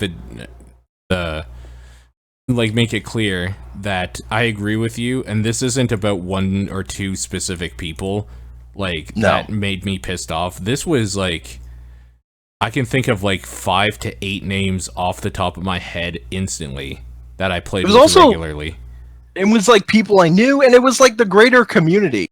Yeah. The way people talked about Overwatch was kind of fucked. Like, to me, this was worse than fucking the Undertale fan base was the year before. Like, it just, for me, it was. Okay, it's fair, but it's close. But for me, it was. Because that fan base at least liked Undertale and convinced me to play Undertale, and I liked Undertale. Like, it was all about as fucking annoying as they could be. This is like people making each other miserable. Yeah. Like, it's just about misery. And that's why it's worse to me. Yeah. Sure. That's understandable. But, like, that's an argument. The Undertale thing is an argument, I understand. And now to dishonorable mentions. Okay. So first, I'm going to talk about two games because they both did a thing. They were games that were on my best list the previous year in some early, not released state that have made big changes that I just don't like, and so I don't care about these games anymore. These were games I really liked before in their older state. So this is Spera, Spera and Duelist. Oh, Duelist. Yeah, okay. So Spera was just unfortunate. They tried to get the Tetris license. They couldn't. They've like reworked their whole game. But when I tried to play it again, because it came out on Steam, like the powers were still the old powers for how the game used to work, and they didn't gel with the new gameplay they had that was different and like more Puyo Puyo kind of in terms of like lining up colors. And I like Tetris, man. That's like one of those games I really like. And if it's not going to be Tetris, I don't really care anymore. It's unfortunate, but that's just, and it didn't work. Maybe it's still in early access. Maybe it'll get there someday. But I'm not interested at all anymore. I have to kind of hear someone else say something good about it. And I'll get back on board. Duelist, right before they released, they changed a core mechanic where instead of drawing 2 cards every turn, you only draw every turn, because they wanted to make it more like Hearthstone, which is the boring choice to me. Yep. And that's not what I liked about that game. But apparently those creators just wanted to be more like Hearthstone instead of the more like the faster paced thing it was, where you had to be playing stuff all the time to keep on tempo. Yeah. And like I get why they did it in terms of like, yeah, like frankly neither am I. I get why they did it in terms of it made high cost cards like impossible to play. Like they had all these giant cards, you just can't play those. You want to be playing smaller stuff, a lot of it. That's just a less interesting game. Yep. I'd play Hearthstone if I want to play that, or I played Magic. Like, I like this game because it was so fast and like stuff was happening all the time. You slow it down, I'm like, you killed it, man. It's no fun anymore. It's like it's not as fun. And Duelist was on my top 10 list the previous year, and it's just Duelist was real good. Yeah. I really liked how it was, and they fucked it up. Yep. Sounds like it for sure. And then my last dishonorable mention was for Batman, the Telltale series, which I just didn't like. Yeah. Didn't like it. I heard it got better after the first one, though. Well, the one that pissed me off the most was the second episode. Okay. And that's because the second episode starts with Bruce in Crime Alley where his parents were murdered. Yeah, every game has to have that. I don't need a story going back there. And in my post, there's there's a story Bible out there for Batman the Animated Series from the 90s. Mm-hmm. And like one of the first things in that story Bible is basically a paragraph that says, everybody knows Batman's origin. We don't need to tell a Batman origin story. We're not going to tell a Batman origin story. It's unnecessary. People get it.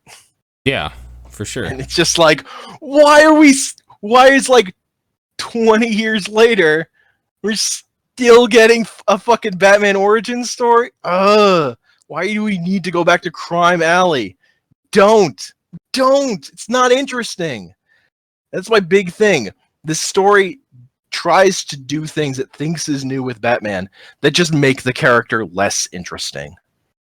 Like, I don't care about whiny Bruce Wayne's romantic love triangle between Selina Kyle, and then he's like cheating on her. She was dating Harvey Dent, and Harvey Dent like walks in on them and learns they have sex, and they have a fight. Like, I don't care about that shit. It's not interesting. That's not like a compelling Batman thing. No, that's Batman stupid. Batman is the dude who shows up in town, says, fucking crime is over, because I'm Batman. And then, like, supervillains happen, and that has to happen. But he shuts down organized crime just because he's fucking Batman. And it's like a childhood power fantasy of that kid wanted, like, his parents were killed by crime, fucking ended crime. It's over. Yeah. So there's, like, I put a page from Batman Year One in there, where Batman just, like, shows up to like, the crime meeting and just goes, ladies and gentlemen, you have eaten well. You've eaten Gotham's wealth, its spirit. Your feast is nearly over. From this moment on, none of you are safe. It's just like fucking awesome. Like that's Batman. He's fucking cool. And this is fucking whiny. This whiny character. I just don't. Every choice for dialogue in this Telltale game felt wrong, and I didn't like it, and it was just bad. Like, So it's a Telltale the one game. thing. Because I like most Telltale games. See, the one thing they get right, weirdly enough, I really like how they do the Joker in this game. Oh, there's just an episode where you end up in Arkham. You've got like conned into being thrown away there, and he's there. He's not the Joker yet. He's just there as John Doe, but he's the Joker, and he's just like creepy, and he's clearly setting it up just because he wants to. Like he just kind of, you just get the sense that he just wants to see stuff happen. Like he just wants the chaos of the situation to play out, so he kind of helps you break out. And he's fucking, it's good. It's well done. They did that right. The other stuff, the main plot sucks. It's bad. But that part with they got the Joker well. It was good. Thumbs up there. Well, that's good. Batman needs no kiss on the cheek. That's all I'm saying. Panel from Batman comic. The Batman he gets sad after a date and goes, Batman needs no kiss on the cheek. I mean, it's true though. He doesn't need a kiss on the cheek. He doesn't. He doesn't need that. Nope. Ugh. Yeah. Yeah. Cool. So that's it? Yeah. So that's everything before my top 10. Yeah. So now it's my top 10. Okay, let's do the top 10. Number 10 is Dragon Ball Fusions. Best Pokemon game of the year.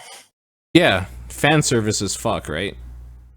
It's fan service as fuck. Yeah. But like the keys to it are, it has an interesting take on turn-based battles that's all about positioning in a circle, and your moves like knock back characters, and then they'll bounce into each other like it's a pool table, and deal bonus damage. And then if they get knocked outside the circle, they take a bunch of bonus damage and get to respawn on the map somewhere.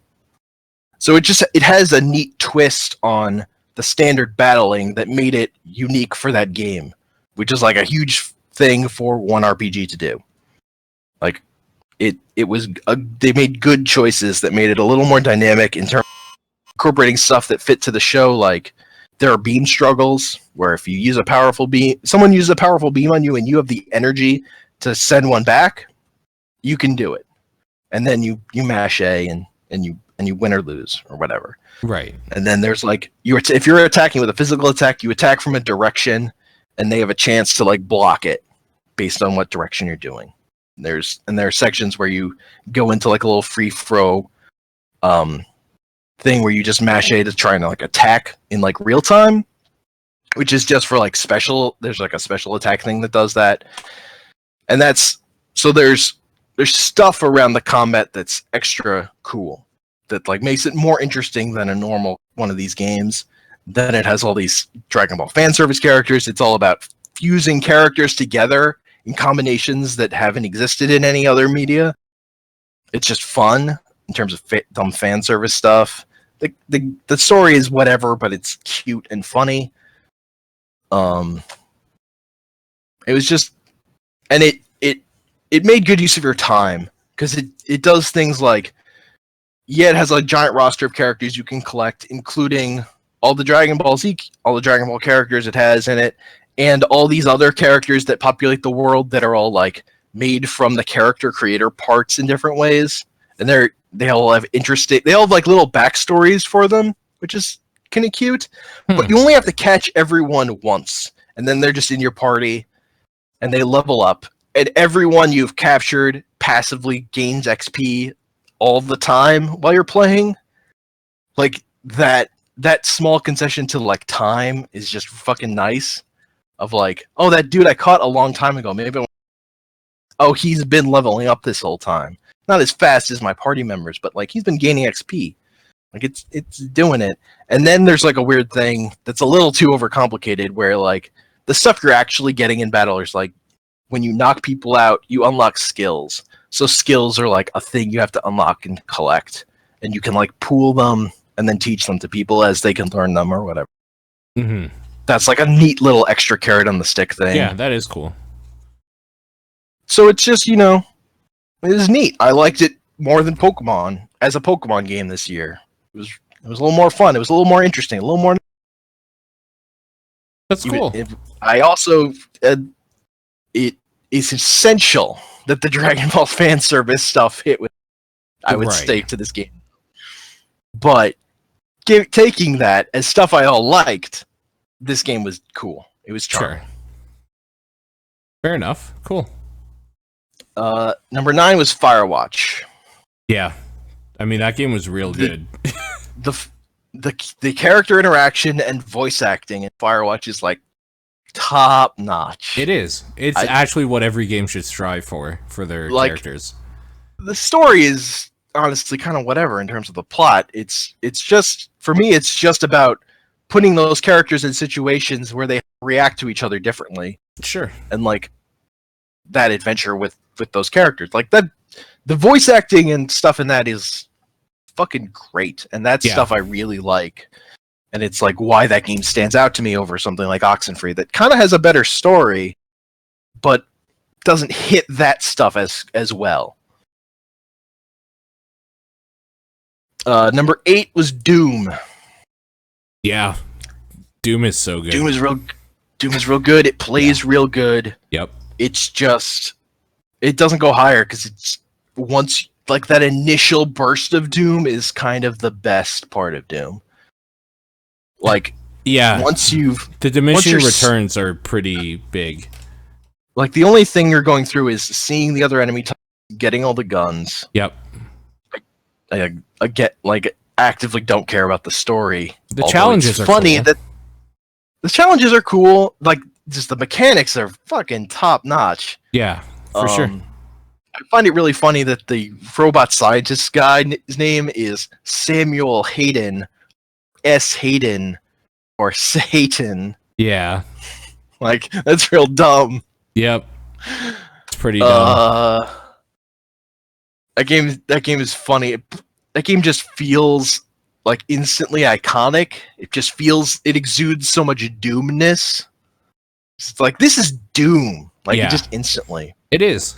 Like, the story doesn't really go anywhere, but it kind of doesn't need to go anywhere, except I kind of do want more out of games. So I'm a little torn on that, but that's just why it doesn't rank higher. Like, I got a little sick of it. I kind of just burrowed through the end just to be done with it. Fair enough. I can see that. It's like those combat rooms are fun, but it's like you're just doing the same ones at some point. Yeah. I don't feel the variation. My number 7 is N++, which I'll specify as the PC release because that game did come out the previous year on only Xbox One, I think. Yeah, but that doesn't count. Fuck Xbox One. Yep. I just like the end games. Like I've been playing them since I played the first one in high school a bunch, and this is just, it's really good. It's still basically the same thing in terms of mechanics. There's just a bunch of new levels. It does the things I wish Mario Maker did, in that every level has a leaderboard. You can go watch every replay that's on that leaderboard and see how they played through it. Yeah, like that'd be nice. That's all I want from Mario. That's really what I want from Mario Maker, is the ability to just go in and watch every playthrough, people play through levels. That's the thing that's missing from that game, and this game fucking does it. It's not Mario Maker, and clearly the level editor isn't that great or something I've ever messed with. But I just fucking love these mechanics. I just love how it plays. I really enjoyed playing it. I like the way it challenges you in terms of, you could just get through this, but there's this route that gets these coins that gets you more points to do it better. You can try and get all those things, or you can just go through it. Whatever. Do what you feel. Yeah. I like that. I like that structure. Yeah. I just like, and I've played the end game so much that I really like the physics. I kind of like those physics more than I even like Super Boys, and I appreciate that N is much more just about those base mechanics and doesn't then introduce weird gimmicks the way Super Meat Boy did with the fans and stuff. I'm the that I felt opposite. kinda I detracted. can't get into N because I like Super Meat Boys. How that handles way better. Yeah. But yeah, But- fuck the but fans. Jesus But like Christ. the big thing about Super Meat Boy for me that detracted was like the weird mechanic, like gimmicks they would introduce on top of that Mm-hmm. as the worlds went on. Just sometimes weren't that great. Right. Yeah, And no, I like they the totally weren't. I like the simplicity and the like oh no, this is about just these mechanics in just weird levels, and we can make a whole game out of that, just that. Like that can stand on its own. And Yeah. now in this game you get to wear a scarf. So That's like pretty that's a whole bonus. Yeah, You know, a nice little colored scarf. just like Journey. And you're unlocking like palette swaps the whole time, and some of them are weird. And there's good music and stuff.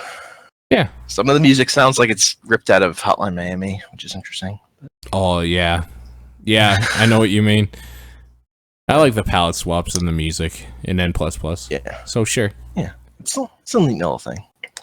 Number 6 was Naruto Shippuden Ultimate Ninja Storm 4.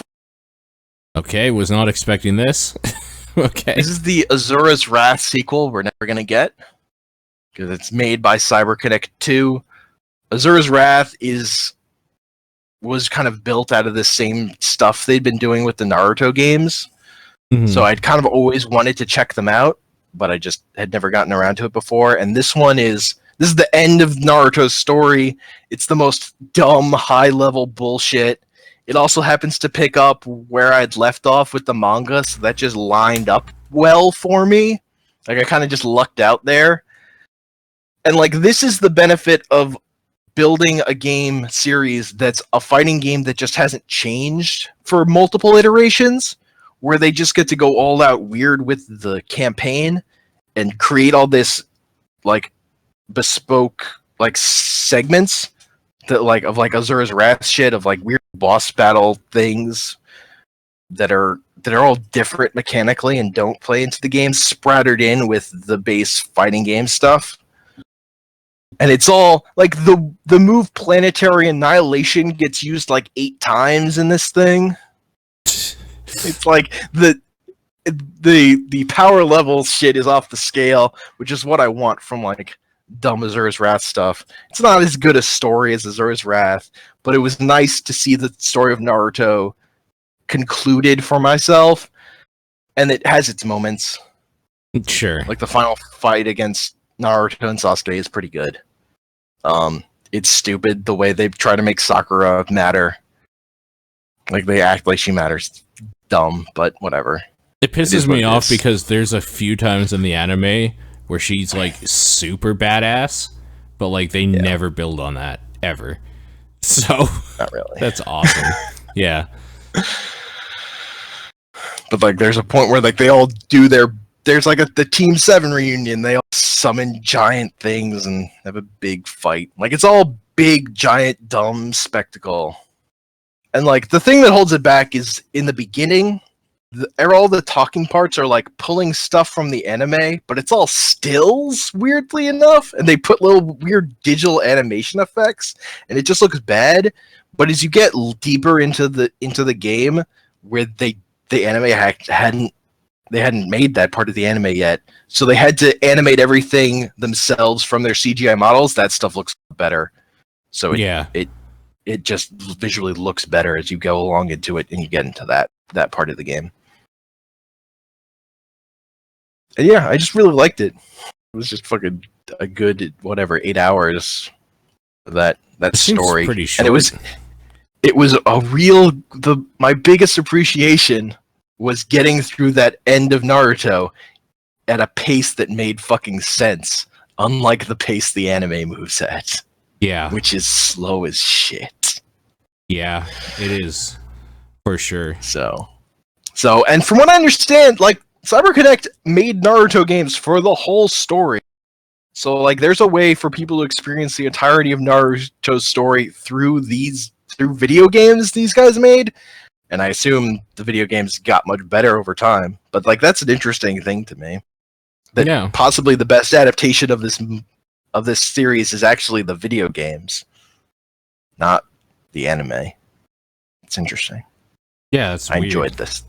I enjoyed that thing. Number 5 on my list is Overwatch.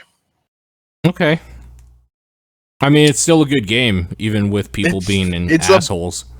It's a polished Blizzard game. It taps into the same dumb thing like Street Fighter 2 does, and like the Giant Size X-Men #1, where like this team of characters from around the globe, and like kind of stereotypical, but it's fucking awesome. It's just like it's cool.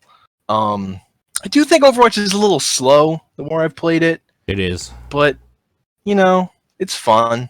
I really like it. It's just cool. I don't get the idea of getting mad at it. I will say, for me, I probably just like playing Diva more than I like playing Overwatch. Okay. Probably makes me kind of bad, but I just really like playing that character. And like when I look at a problem in that game, she's always the answer. That she'll always work. I like the thing of like having two types of gameplay. Where like this thing, I go in with this big mech, and now I'm this. I really like when I'm just have a pistol. Like it's just fun to me that I'm so underpowered for a section of time, in a way. I wish Blizzard would surface player numbers. I kind of just wish. I'm really curious how many people play that game, because it's a lot. Yeah, and they've done weird stuff with the arcade, as far as the game's progressed. I like it where it is now a lot more than it was previously.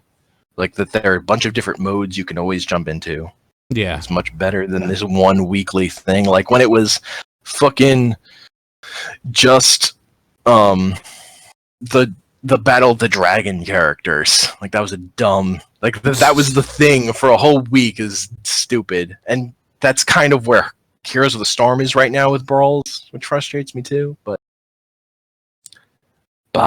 whatever. Yeah. Overwatch is fun. It's a fun game. It's good. It is, for sure. I will play it again sometime. Yeah. I mean, number 4. We could play it whenever, really. Yeah. You're not going nowhere. It happened. Mm-hmm. Number 4 on my list, I was very conflicted about. I've had many mixed emotions about this game, but it's Fire Emblem Fates.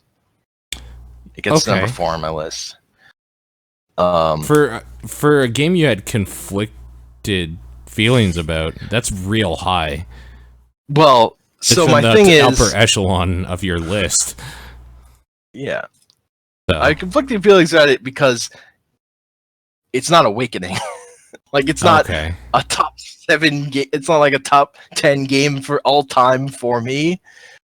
So it was kind of coming to terms with that, and it's also like XCOM 2. I don't think is a good game, but because it's this kind of game, I played it obsessively. Right. And this is still a much better game to me, in my opinion. And my biggest problem with it is like I kind of got overwhelmed by it. Like I'm playing on the dumb difficulty. Like I lost my copy for a while. So that was also frustrating, just in terms of how I felt about the game. I'm nowhere near to be finished with it. I haven't even finished one of the campaigns. But, like, when I came back to it, after I'd spent so much time away from it, was when I realized how much I liked it. How much I did like a lot of these characters, even though the ones that I didn't like were sticking out in my mind so much. Like, there's a weird thing with Fates where I really like a lot of the girls, and I think a lot of the dudes suck. So it undermines the part of the game that's about like pairing off characters to get married and have a kid, because I don't think any of these dudes are good enough for these ladies. They probably aren't. It's like so there's that. How life goes. Most dudes aren't good enough for ladies. Yeah. So that's true. And there was stuff about the story. It doesn't have the humor of Awakening, which was one of the standouts for Awakening. But the story is fine.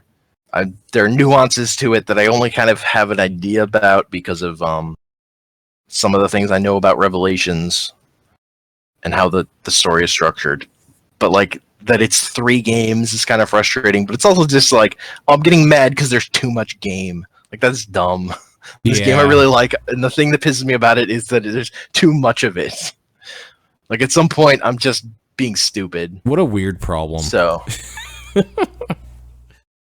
just a lot of it, and it's taken a long time. And I've put a lot of time into it, but you know, I like it. It's very good. It was one of my favorite games of the year. It is a lot of game when you consider the like resurgence, like the shit that they announced for Fire Emblem at their little Fire Emblem panel thing. Like, this isn't even just going to be like, oh no, this is it for the next like couple years. Like, no, the next year we have more shit planned for you. So yeah, it's crazy. People like those games. I mean, like those games. Yeah, this is number 4. And this isn't. And I've seen Fire Emblem games that I liked less than this. Like, I still actually like this more than the GameCube one personally. Which one's that one? Path of Radiance or whatever? Yeah, that's the one with Ike. Isn't that the one first that, like, one with Ike? A lot of people like? A lot of people really like that one. I'm less fond of it personally. Okay. It is what it is. Sure. But yeah, that was one that was like, there was like a spot on the list that was like, oh, I almost left it off, and then I was thinking, it has to be on the list. Like, I like this game too much. What am I doing? Number 3 is Hyper Light Drifter. Okay. Yeah, that game didn't get like as much talk at all as I thought it would for end of the year discussions.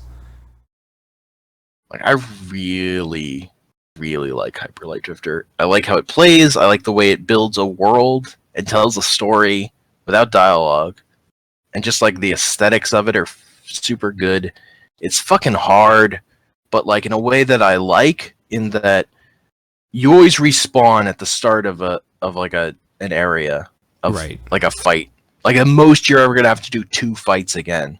And that's the kind of difficulty I like, where it's hard and challenging, but it's not gonna like make me redo everything all over again. It's not gonna send me back too far.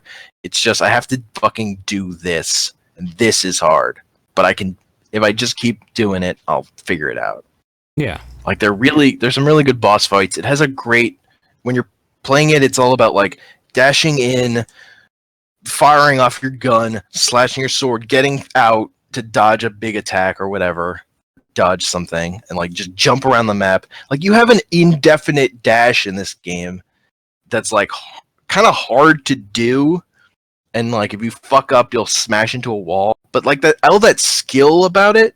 I love the skill curve to this game. And I kind of fucked up the skill curve when I played, because I kind of played the hardest of the 3 areas you can go to first.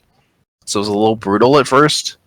And I had to learn about not just diving off ledges looking for secrets. Yeah. Because that was wasting my health. And you only get health from actual health packs that you have to find and collect. So that, or you recharge full health, but you can't refill your store that way. But like, once I learned the rhythms of got a sense of it, I really, really enjoyed playing it. The soundtrack's by Disaster Piece, and it's real fucking good and moody. Yep. Disaster Piece is good. Yeah. I really fucking liked it. It was like, it nailed all the check boxes for me in terms of presentation. It's a good game. Yeah, I really liked it. Yeah.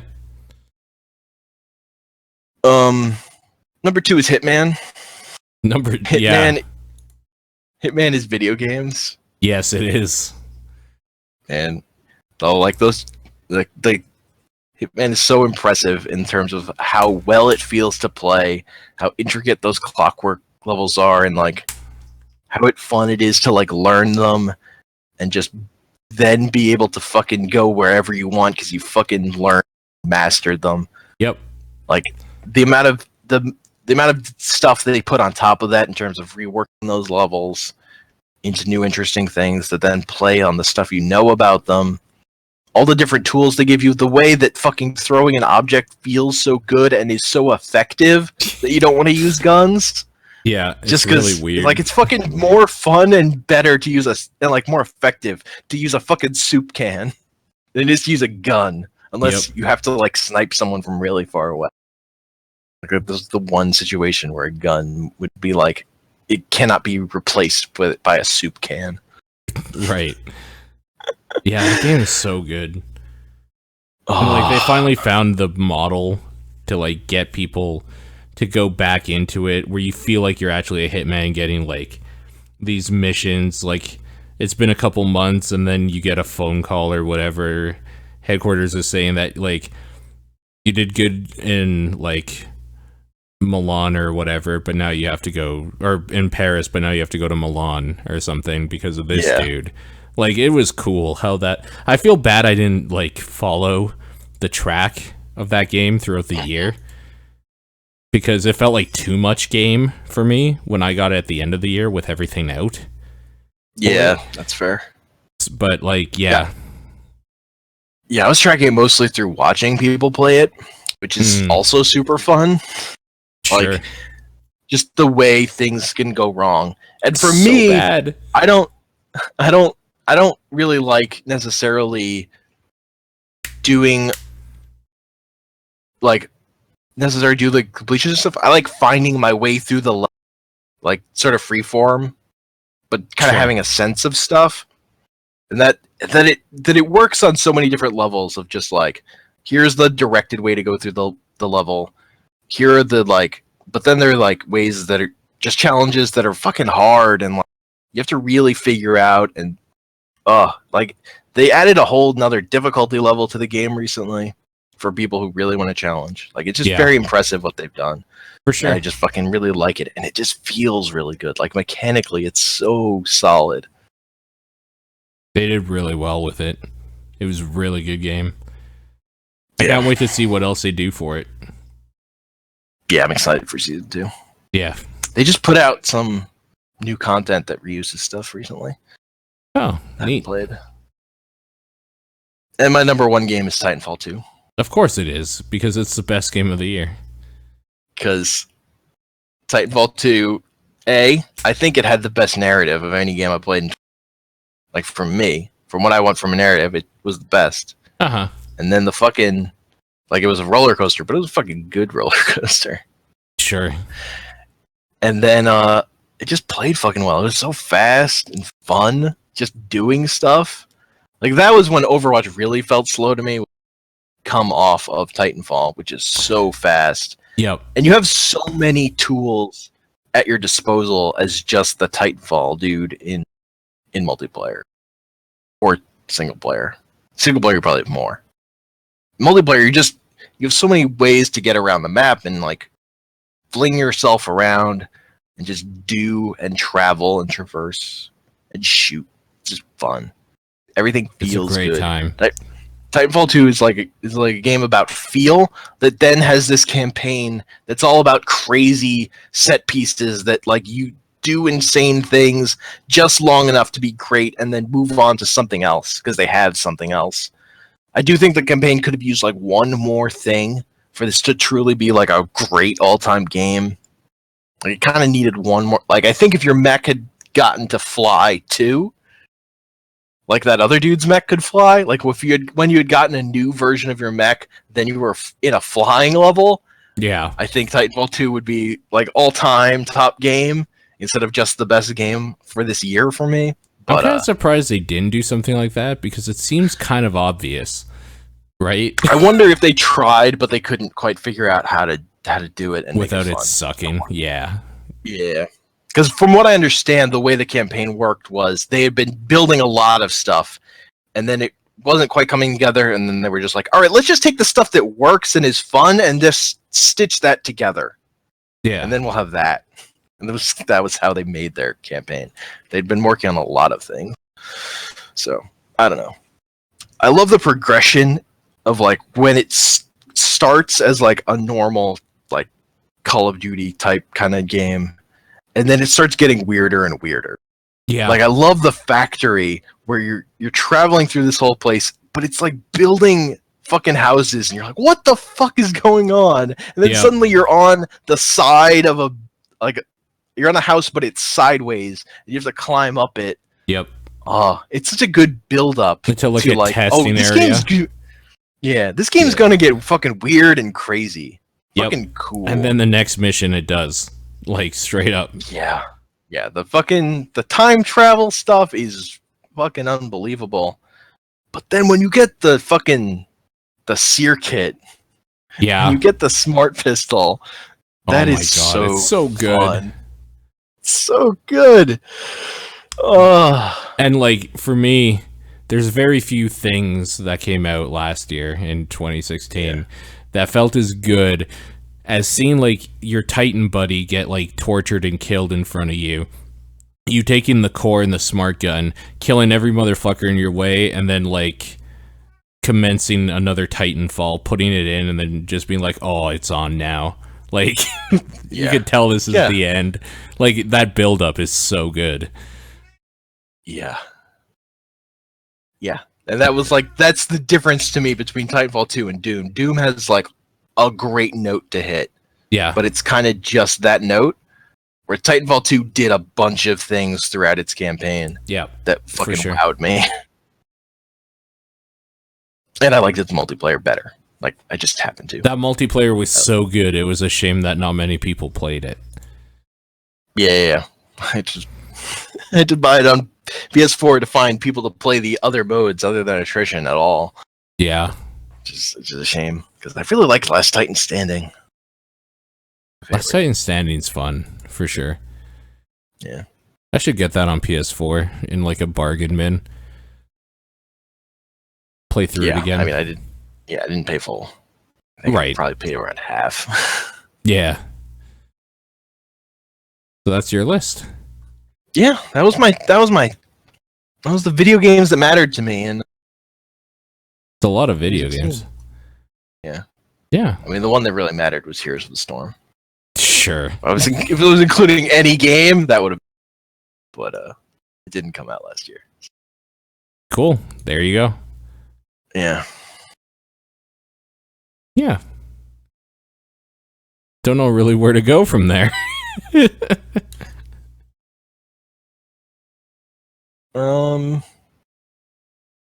don't know. Do you want to run down my post I put about worst movies, or do you want to talk about some other just random shit?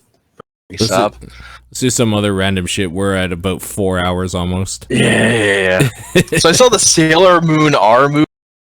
I have to know. Fun as shit. Should I go see this? Because it's coming to Canada.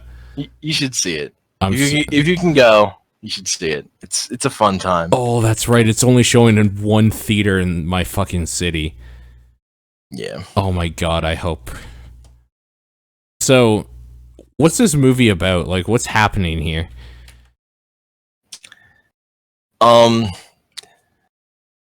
It's like when it's like fucking Mamoru's childhood friend who was an alien comes back and is like possessed by a plant, and he's like clearly in love with him, and then wants to like suck up all the energy from the world, and he's like on a giant plant asteroid thing. Like it's just an episode of Sailor Moon plot, kind of. Okay. But it's got like movie animation, so it's a little better animated. There's some good moments. It's just it's Sailor Moon. It's Sailor Moon. It's fun. It's a fun time. It's only playing on a Wednesday on March 1st. Well, I guess I'm calling in sick that day. Or the next day, like, I don't know. It's playing at 7 p.m. Might be even able to make it. Yeah, I'm going to buy tickets to this, I think, as soon as I can. Sweet. It's just fun. I'm looking forward to it. Seeing Sailor Moon stuff in a theater. Like, the weirdest thing about the screening was, so it was listed as being subtitled. Yeah. But then it started playing the dub version, and the audience got real mad. Oh, yeah? some bad things, some unpleasant things were said about dubs and growls, but eventually, and it was like it took a long time for them to fucking straighten it out, but eventually they did. Some people were pretty pissed, huh? Some people were very pissed. Yeah. People take that shit seriously. Yeah, when you advertise specifically that it's subtitles, then you get those people. Yeah. So be fucking careful. I was happy because I prefer subtitles to the new dub or whatever. Mm-hmm. So there's a couple other things to run down. I watched the Voltron series that's on Netflix. Yeah. Okay. How is it? That's still a great cartoon. That show's awesome. I really recommend it. Again, that show's made by people who made Korra. It's got that same animation studio behind it, so it's good, well animated. It's got good characters. It's fucking good. Good cool. show. That's good to hear. I just wanted to mention that fucking KC Mario manga that I wrote a post about on Burning Barrel. That shit's fucking insane. So is this is it super old and you just found a book of it, or? Oh, I found it when I was looking for images of Mario through Google. Okay. I think it was for my Twitch page. I just wanted a fucking image to put up. Okay. On a playthrough of Mario Land and Mario Land 2. Yeah. So the thing with this manga is it started concurrently with Mario Land 1. And then it ran through it ran through like Yoshi's Story or something. Okay. So like they're volumes and it's like one thing, but each volume is really more named after a game that it's connected to. But some of like the early volumes, only the first volume is Mario Land 1. And then it's like, oh, this volume is Tetris. So they had to create a story about Mario and Tetris. What? That's a thing. Weird. Some of them are volumes about like the game Yoshi, puzzle game. Okay. So they had to create a story about that ends up involving Bowser riding a giant dragon and Mario riding a giant Yoshi that face off. Okay. Which is pretty neat. They like in Mario Land 1, they find a way to insert Peach where she disguises herself as a robot that accompanies Mario along on his adventure. And then at the end, she gets jealous of Daisy kissing Mario and shoots a rocket launcher at them. Yeah, that sounds about right.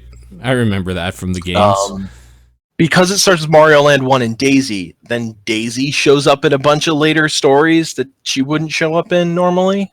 Weird. Daisy is just around, and she becomes evil at one point. It sounds like weird fan fiction. Yeah, but it was a fucking long-running manga series in Japan. But it's also never gonna be. It's never gonna come over here, and it's actually out of print even in Japan because the rights to the manga transferred over to the company that published a different Mario manga, and that one that's still ongoing. That started later than this one. That one's I forget the name of it now, but that one the character is actually in Super Mario as one of the costumes for that one. It's like just chibi versions of characters, kind of. Oh, okay. It's much less interesting to me. It doesn't have like the weirdness. Like there's stuff like in the volume that's about Yoshi's Safari. Fucking the Yoshi from the Super Mario Brothers live action movie is in it, looking fucking creepy as shit. Okay, that's weird. Like it's just fucking like weird pulls and references and stuff. There's a panel where Peach is checking out Wario's package while he's changing. Yeah, that happens. I mean, I would. I would. Just like the parts of this manga that are most circulated are that and that panel where like it's In the foreground is Wario's crotch in underwear with a definite bulge, and then Peach holding her hands to her cheeks and a little heart symbol coming up above her. Like that image has gone around the internet. Because it's pretty great. Yeah, that sounds pretty good. But then there's like a part in the stuff I really like is like in the Super Mario point. Like there's a whole story about how Mario's power comes from his hat, but like Luigi's hat doesn't seem to do anything. And then Luigi puts on Mario's hat and becomes super strong, but Mario without his hat, he's fucking useless. Anyone wearing Yoshi's hat doesn't do anything either. And then Peach gets to put on Mario's hat and punches the shit out of Bowser. And he goes flying with like blood flying out of his nose. It's a fucking dope panel. It's like a double-page spread. Man, what a weird thing. Jeez. Yeah. Kind of cool. Sounding anyway. Just odd. Here,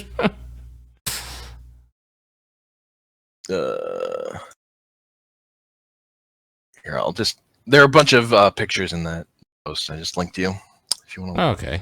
Yeah, I'll take a look. I pulled out a bunch when I wrote that of my favorites. Yeah.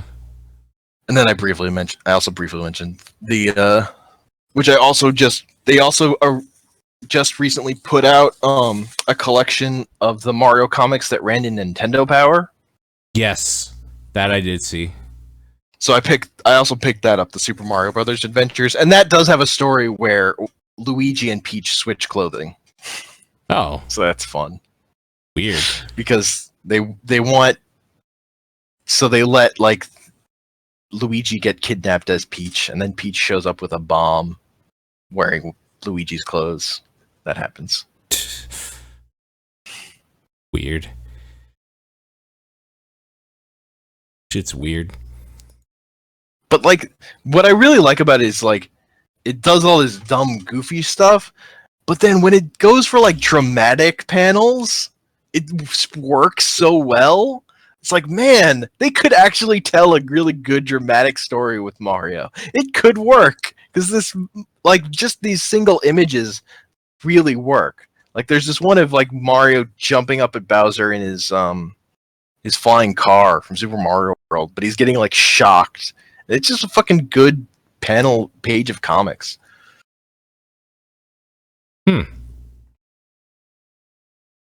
Yeah. And then and then the fucking boos. Sometimes the way they're drawn, they look like they're out of Binding of Isaac. Like they just have fucking rows of teeth.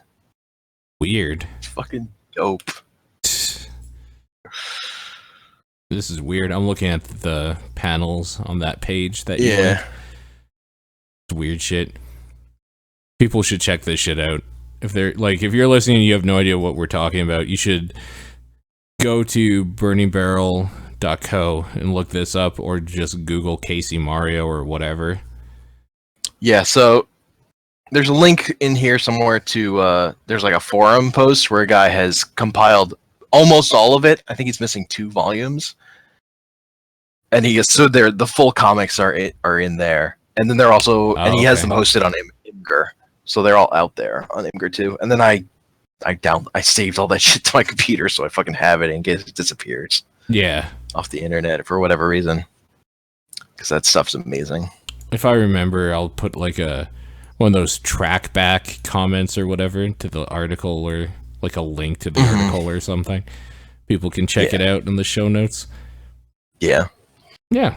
Because it's fucking Mario stuff from back then, and it's fucking way cooler than Mario stuff generally is.